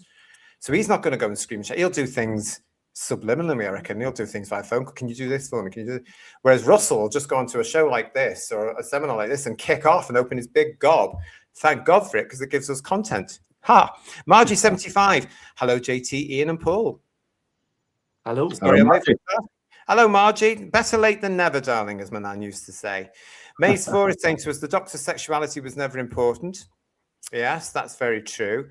Dongo is saying, what a thoroughly awful and disgusting man. And he's showing his true colours now, isn't he? I think it's really quite sad. Attacking the children. That's just incredible. It really is. Yeah. Yeah, let's talk about more about that in a minute. I can't wait for the run-up to what he says to Tiptoe on Channel 4's TQ Cult Drama. I cannot wait to hear, because he's going to get very, very angry about the outcome over this, which he's going to be very aware of. Honestly, you know. So I can't wait to see what far right crap he throws at us then. And actually, you know it's coming, don't you? You know it's coming. Oh yeah, and I can't wait for it. But Ian, that could all be he could actually be talking to the press during or just after the local elections and the Scottish government election, which this year can go anyway. Yeah. Really. You know, except the way the Labour Party want them to go. Let's face it. Gary Lee is with us. Hello, Gary. The DEI deranged, woke, and devoid of moral boundaries and a total absence of respect for cultural and creative beauty. They have no access to stream of consciousness, as their God is the one downstairs. Ooh. Yeah, but gosh, Matt Enspiel. Constructive criticism, okay. If you, RTD, dropped the woke cool stuff, wrote better scripts, and respected the show, then you might have a product that we might enjoy. Exactly. And it's too late for him now, because I think he's been given his marching orders. Yeah. His jotters, hopefully, yes. Hopefully bad luck with them as well. All of them. Let's just remind ourselves, Ian, Paul, and everybody in the chat, of the audience that they are still continuing to go for to this very day. Oh, God. This was the latest, of course, social media from BBC Studios on all the official Doctor Who platforms. Yet again, they've wheeled out alleged drag queen Tia Coffey, who this time is dressed up as allegedly Jackie Tyler. And that is the estate where they filmed the episodes, of course, of Rose and everything else to do with Rose. Can't remember the episodes now, quite frankly, I don't care. And it's again pushing an interview with Camille Kadori on that awful show they do called the Whoniverse Show, which is hosted by Crystal Meth and Tia Coffey, who's an untalented drag queen. And I just want to put the fact there, because I've had this argument this very day with some idiot who's defending Tia Coffey on the BBC's platforms. And I just told this kid, You have no clue what proper drag looks like because they've all been raised on the old crone's drag race show where they're all lip syncing and very confused boys who think they're girls. That's not what British drag is. It might be American drag, but our drag was special, and you lot have killed that as well. And it should stay in the pubs and in the clubs. That's my opinion on that one. You'll all know that one. God, what else we have? Yes, I mean, that's the audience, guys. That's the audience we're going. But because the kids are rejecting it, he's now accusing the youngsters of being radicalized by, guess what? The far right. He's got to be very, very, very careful in this day and age using terms like radicalized. Yeah. He has to really watch his words. And the fact that he doesn't suggests that he's even more of an idiot than we thought he was in the first place.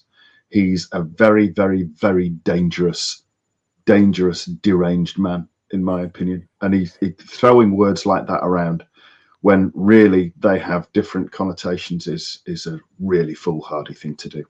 Exactly. Don't forget, on top of all this, boys and girls, ladies and gentlemen, he also called, and I can't believe this because, again, the stupidity of saying this, he claimed that gay people were the master race.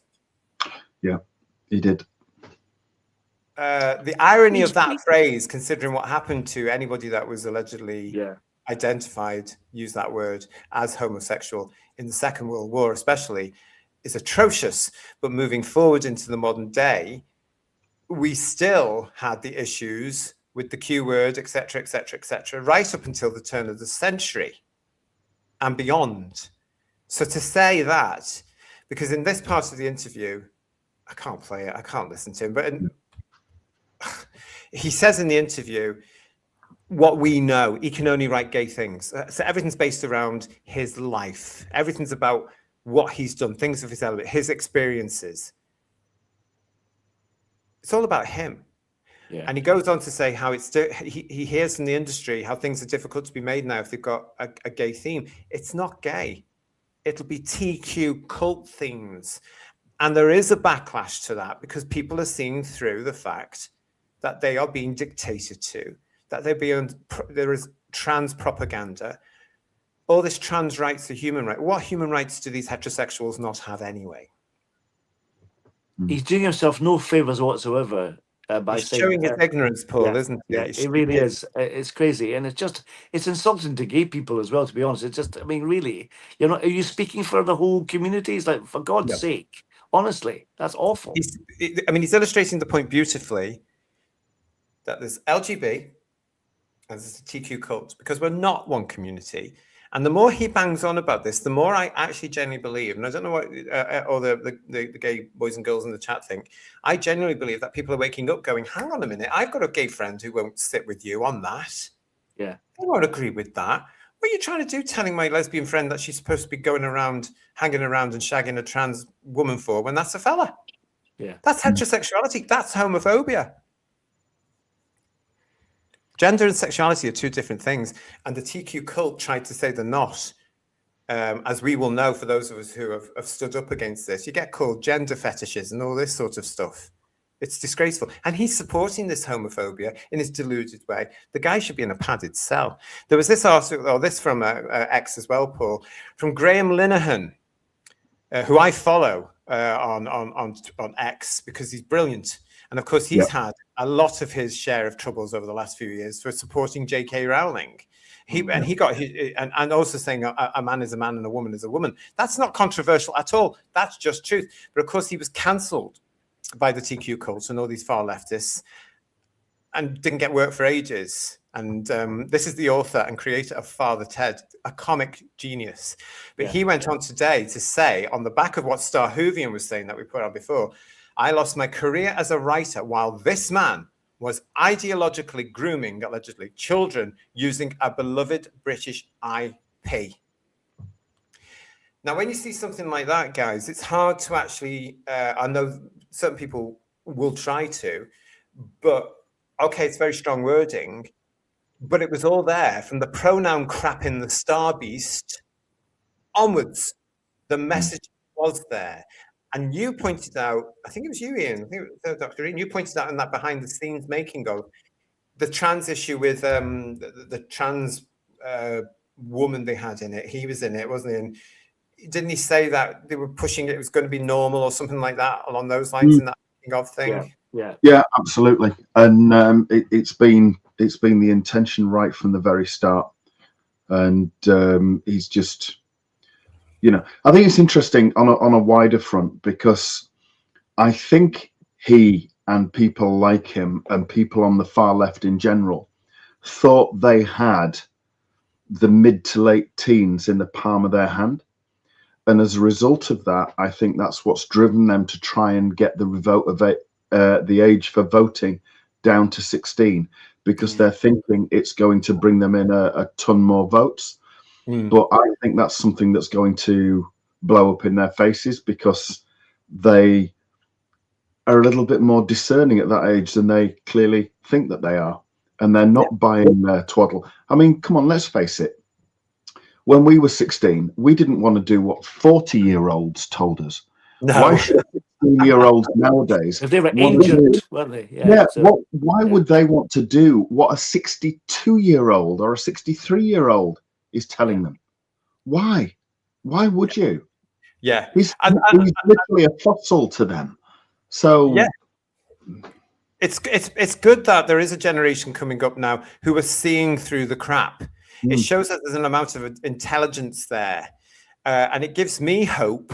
Whereas it gives RTD, the crappers, it gives me hope to be able to say they can see the difference between right and wrong, truth and reality, propaganda and reality. They're quite happy. A lot of them are quite happy to accept homosexuals, which is fantastic, because that was a worry of mine, because the rise of homophobia from the TQ cult is extreme. I mean, Russell will push that onto the far right. No. The rise of homophobia, RTD, comes from your cult. You are pushing heterosexuality onto, not you in debate, but your cult, onto homosexuals. That's homophobia. You are allowing people in your cult to say, oh, if you're a gay man or a gay woman, you have a gender fetish, or a genital fetish. I mean, that's not a fetish. That's what makes you gay. Same-sex attracted, you bloody idiot. And that's the thing that frustrates me on your behalf, is why calling yourself same-sex attracted is offensive to the cult. It just you're just explaining it in simple terms and understand that that's basically being gay, and that's it. That's how it works. Don't be so bloody stupid. You know what I mean? But it's like I'm saying, the one of the reasons they use the Q word is because they can't say same-sex attracted, because that is deemed transphobic. They wrap themselves into all this ridiculous nonsense. Hello to Curtis Stollery. Sorry. Hello, nice to see you. RTD is the UK's Kathleen Kennedy to Doctor Who, and it's sad. I'd agree with that.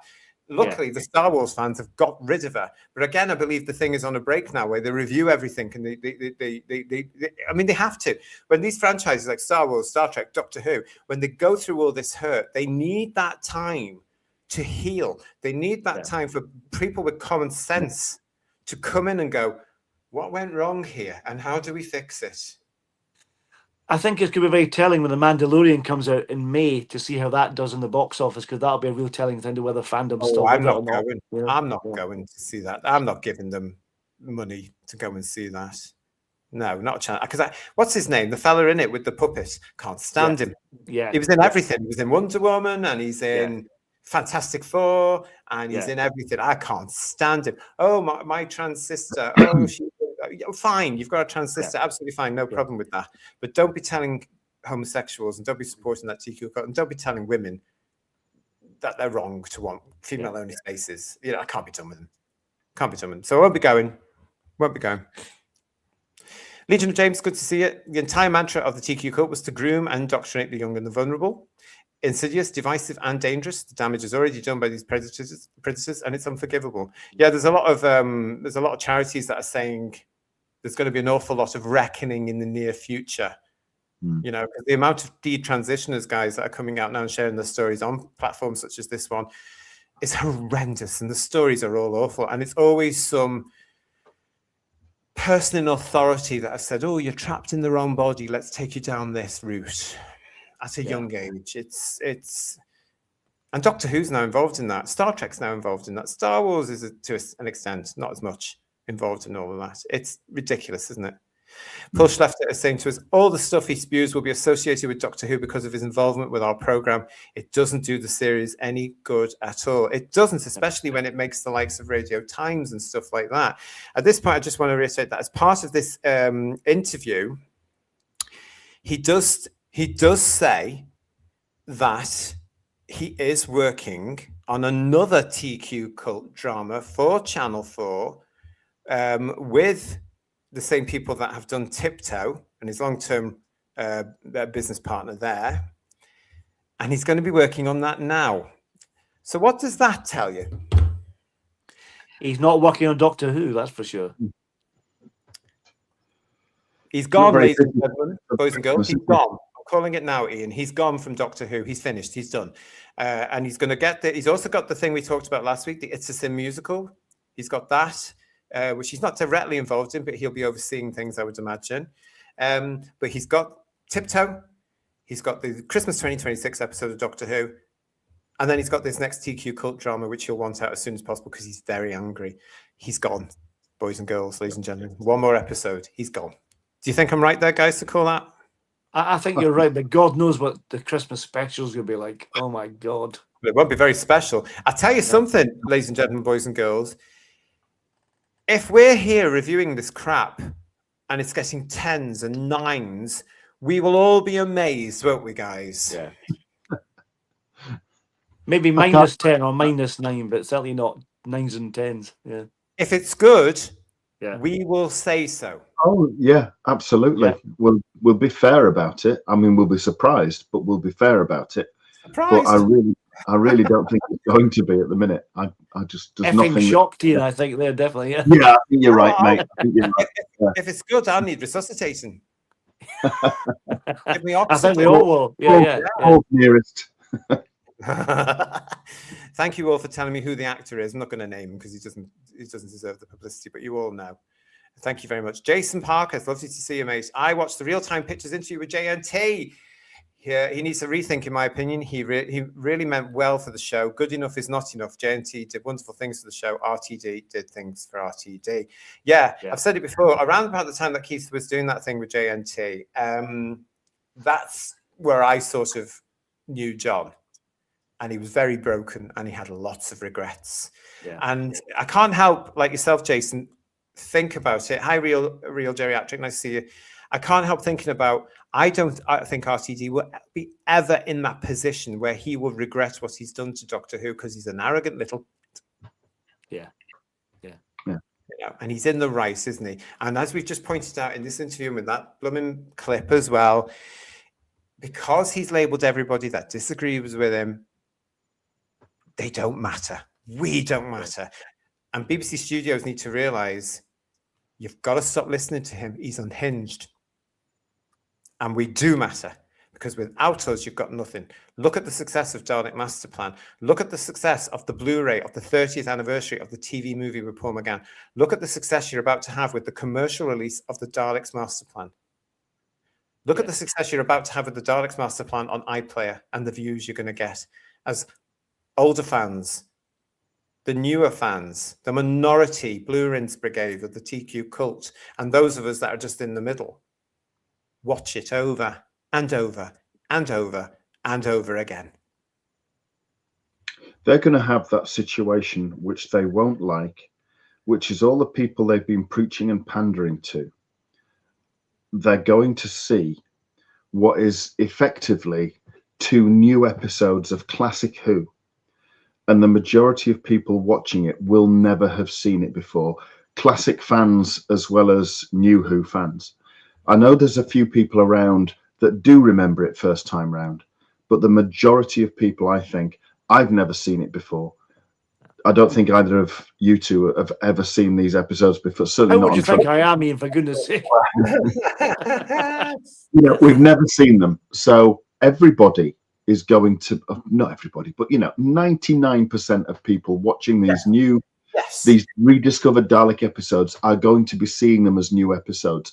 And the problem for Davies is that he doesn't want people to see original Doctor Who because they're going to see him and his show for what it is and Good for what point. he is. Yeah. Good He's point. going to hate that, but there's nothing he can do about it. He's got no control over it. He's got no say over it. He had nothing to do with its production or anything. He is stuffed and he'll hate it. It'll be all, you know, like he's already put, isn't it wonderful, fantastic, brilliant, that word he always trots out, and you can watch it on iPlayer for free, really. But it's a false front, I think. He's going to hate this because it's exactly what he does not want. Good. Well, it steals any thunder he had left, which is nothing. Totally. Really, to be fair. Yeah. Yeah. Well, Yeah. as we have illustrated as well, there are certain YouTubers who do their shows who were on his side and are now not as much on his side because they watch the reality kitchen sink and they are starting to question. Now, those young people as well are the people that, for some of them, not all of them, some of them I will be concerned with because they're about to lose a show they've grown up with. And I can already see them because they're falling off the fence of loving everything Rtd's doing and questioning it. They're growing up. They're starting to grow up. Now, some of them will remain far left ideological fools, but some of them now are going to be, they'll turn. And he's including them in what he says here about these young people. He's including them because they're not kissing his ass as much. His adoration is dying. I cannot wait to see what happens after his TQ cult nonsense on Channel 4 is screened, because I think it's about time you just buggered off. You know, you've got the money, you've had a nice run, you've been very lucky, you've written about the same bloody story over and over and over again, as he sort of admitted. Give it up, take your toy boy and go and have a nice life, and let's not see you again. That's what I would say to him, because I'm sick of him. Lee Smith is making a very interesting point here. Go on, Ian, go on. Oh, sorry. I said, do you know those in the Winter Olympics that have just gone? There was, I think, an American figure skater. I think I didn't watch it, but I think it was a figure skater, and she had longish hair but was multicolored, and she won. And she got criticism because apparently at one point she was allegedly trans and all the rest, or whatever, and she wasn't displaying any of their colours and flags and all this kind of thing. And they questioned why. And she said, I was a child then, and I've grown up now, and I don't believe that anymore. And I think he's reacting against things like that in his alleged fandom. People are growing up as they do, and some of them aren't believing that anymore. They're seeing things from a different perspective. They're starting to think instead of just absorbing what they've been preached. And he hates it. That's how it should be. That's absolutely how it should be. Rock and roll, bring it back. And if you're one of these youngsters that are discovering he is talking complete crap, good on you. Good on you. There's a lot of people around you that will support you and show you the reality. Honestly, Lee Smith is making a wonderful point. Will the Doctor Who CBeebies cartoon, which all of us have forgotten about, be calling all the kids bastards? Yeah, he's forgotten about that as well. That is currently in production. It's in development now.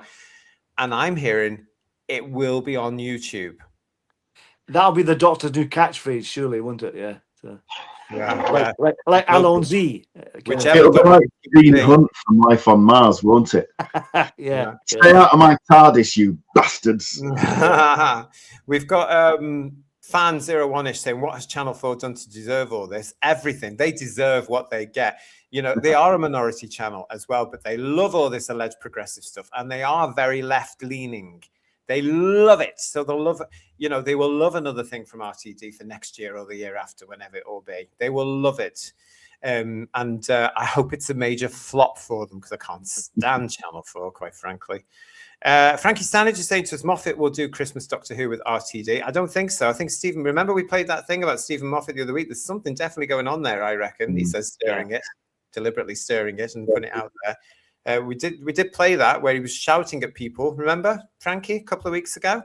PB is saying to us the Christmas special is likely to be the one last screed against the fans.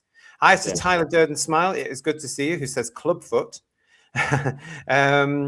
When will the high-ups, as John Steed, realise that this form of messaging never works and damages franchise and costs money? It ain't rocket science. I think they're starting to realise now. with the axing of Star Trek, somebody somewhere, and I hope it's a decent accountant, just turn around saying, how much? How much are we not making?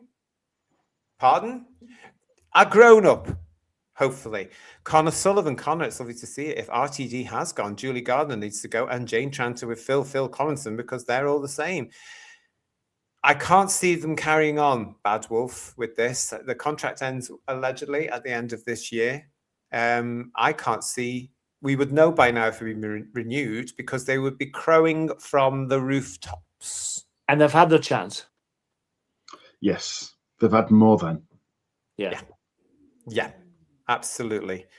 Cara is saying, I love the way JT calls us boys and girls. I'm reiterating a point there, actually, boys and girls, ladies and gentlemen. Do you see what I'm doing? But yeah. What else we got? We'll go. Good riddance to RTD, says Woodhouse122. Let him continue to make his gay or TQ plus propaganda rubbish. Two different things. The fact is, Woodhouse122, everybody I know that's same-sex attracted, we don't want this. We don't need the validation. We never did. We achieved everything we needed to do. The last thing we got was, it still makes me laugh. The last thing we got, which the majority wanted, was same-sex marriage. That was achieved. It should have all been dropped there. That was when we got equality. Proper equality. And you're just getting on with it now, aren't you? Just getting on with your lives and trying to be as normal as possible in terms of the general kind of public thing, you know, with all this nonsense. So you want to just live your life, you know what I mean? Unfortunately, the rise of the TQ cult destroyed all of that, and we had to start fighting for same-sex attractive rights again because they were homophobic. It was just ridiculous. Just when you thought you could put your banners down, your activism down, here are people like me coming out once again to defend the work we did in the 80s, the 90s, the turn of the century, and more importantly, all the fantastic work that those that came before us were no longer with us did in the 50s, the 60s, and the 70s, because they fought and died. You know, Lex, thank you for your super chat. The End of Oak Street is a teaser trailer sci-fi movie starring Anne Hathaway and Ewan McGregor. Oh, I wondered where he was the other day. What I've seen so far looks good. It's coming in the summer of 2026. Lex, isn't there another sci-fi film that's around at the moment with Ryan? Is it Ryan Gosling? Ryan Gosling, yeah. Is that another Star Wars potential movie? Is it? Oh, is that the one? No, it's about something about the sun, and the sun is dying, and he's got to go off for some reason. He's the best person to go off in a spaceship to. I don't know if he has to meet another spaceship or something. He meets an alien anyway, and it's something about trying to prevent or restore the sun or whatever. Apparently, got absolutely fantastic reviews. Oh, wait, see, I will go and look at what the Critical Drinker says about that, because I trust his review. I don't trust the mainstream media anymore, but of which he is now part, I would say. But I will go and look at Critical Drinker, and if he likes it, I'll probably go off and watch it, because it's a recommendation I will trust. But, you've got to make your own mind up. But The End of Oak Street, thanks for that, Lex. I'll look out for it, because we need good quality sci-fi. And if there's two of them there, and Dune's around as well, if that's good quality stuff, it shows that Hollywood might be aware and they're changing. But it's going to be it's a big ship to turn around, because it's so embedded. You need to get rid of all these people, unfortunately, or you need to at least put them in class with iron, don't you? And say you can't do that. You can't do it like Disney did recently with all the TQ agenda in the Pixar films. No, we're getting rid of all that crap. Because somebody somewhere said, "Oh, the last time you did these couple of films, they didn't work, and you didn't get your money back." You know. Oh, what a Julianne Goodwin's popped in that Ryan Gosling thing. It's called Project Hail Mary. And yes, there's a few of it saying Hail Mary. Right, that's one I'm going to look up, because I have heard that's what Kirsty mentioned as well, didn't she? I think she did. She said that was good, and it's something to look at. Hello to Tony Graydon, who's joined us in the chat as well. And a lot of you agree with what Lex is saying here. So there's a little bit of hope, gentlemen. Unfortunately, there is no. Thanks for that, PB. He did. But you have to take it as a saying, don't you? I think it's better. I would listen more to CJ than I would some of the mainstream, and then I'll go make my mind up. But no, I know what you're saying. But I still like him. What was I saying there? I've gone off on a tangent. I forgot what I was saying. Well, I think there's no hope for Doctor Who, I think you're going to say, were you? There's no hope for Doctor Who. I think at the moment there's no hope for Star Trek, and there's no hope for Star Wars now. They all need that break. And yes, I know Star Wars is a different beast and it's a different animal. but I still think it needs a break in this ever-changing world where we are. Lex for Super Chat also saying to us that Project Hail Mary is the one he's talking about from the makings Spider-Verse cartoons. From the makers, maybe. Oh, Yeah, from the the makers makers of of Spider-Verse. Spider-Verse. Into the Spider-Verse, the Oh! Spider-Man thing, yeah. I think I saw one of those at Christmas on the telly with the little. Now that's where the DEI worked, because Yeah. it just so happened that the next little boy happened to be black. It was all different variations of different kind of Different universes. timelines, wasn't it? Yeah, Yeah. sort of thing. Yeah. And it didn't Yeah. actually matter. And I didn't really notice that the little cartoon boy was a black boy until a couple of days later when somebody said, oh, this is that. And they were going on. And I thought, oh, here we go. That's probably not why they've done it. It might be, but it might not be. And that's when, again, because somebody said it, oh, isn't this great for black people? I went, oh, God, yeah, he was black, wasn't he? I didn't notice until it was pointed out because it wasn't relevant to the story. It just happened to be. I don't know. Sad times we live in, isn't it? Yeah, we've got Gary Lee with us here saying to us, RTD is compromised and controlled. There is no other possible explanation for his arrant stupidity and obnoxiousness defending that indefensible. He has gone off the rails and he proves it every time he opens his big fat gob.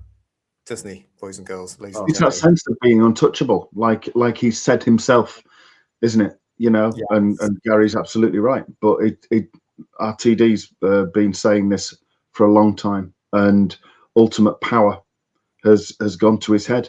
It has. You know, Really, His really arrogance has. is unbelievable. That's the thing, you know. Yeah, sad times. And as we've just said there, Graham Linehan came back on Twitter saying now he calls children bastards because they're not falling for it anymore. Graham's summing it all up fantastically there for us. Where it's going next, I don't know, but we'll be here to talk about it because there's a lot more coming from he who should not be named. I guarantee you, he hasn't even started yet. This man is very, very angry. Third Dr. Ian, Paul, another packed show. Thank you so much for all your comments and for contributing. Thank you very much. Thank you. Great fun. I need to ask Paul though, if Paul, do we have a union? Because I think we need to speak to the union because JT was saying he was going off on a tangent and that's our thing. Oh yeah, he's not a member of the Tangent Brothers, is he? Let's No, be honest. it's not. Yeah. We're not. We can make him an honorary member. That's fine. I'm happy to do that if you want to do that. Yeah. You sign him in, and I'll sign him in. That's fine. Not a problem. Oh my God, I love it. I love it. I've got new T-shirts made up for you if you like. Sold. Yeah. Oh, brilliant. Listen, cheap thank you days, to mate. everybody in the chat. Great chat from you all tonight. I hope you've all managed to at least get some therapy from our show tonight and get it off your chest because I know you all wanted to talk about this. Thank you for all the emails. Don't forget you can get in touch with me, whosviews1@gmail.com. If you want to come and have a one-to-one chat with me, the same email address because Chit Chat is around. Thank you for all the fantastic comments that we've had on the Chit Chat shows. They've done brilliantly well. I love it. If you want to come and talk to me about stuff, email me and we'll get it in and we'll do a recording. Okay. Lots of you saying goodnight to us now in the chat. Thank you so much for joining us. Ladies and gentlemen, boys and girls, it is 6 sleeps to go until we do our review of the Daleks Master Plan. On Thursday, however, is our next scheduled show as we look at the mission to the unknown. That's going to be Thursday, live here on the channel at 8 o'clock. There's a few surprises in store for you on Thursday as well from all of us to say thank you for supporting us for 3 years nearly on Whose Views. I can't wait to share it all with you. Just little things, but it's all coming for you. If you're new to the channel, please subscribe. If you're not new to the channel, please make sure you are still subscribed. Give us a thumbs up and do all what you need to do, including give us a hype. Ooh, thank you. More of that, please, everybody. I am so excited about this week for lots of different reasons, but the Daleks are on their way. From Third Dr. Ian, from Paul, from myself, We'll see you soon. You look after yourselves. Good night, everyone. Ta-ra. Good night, everyone. Bye-bye. Great show, everyone. Thank you.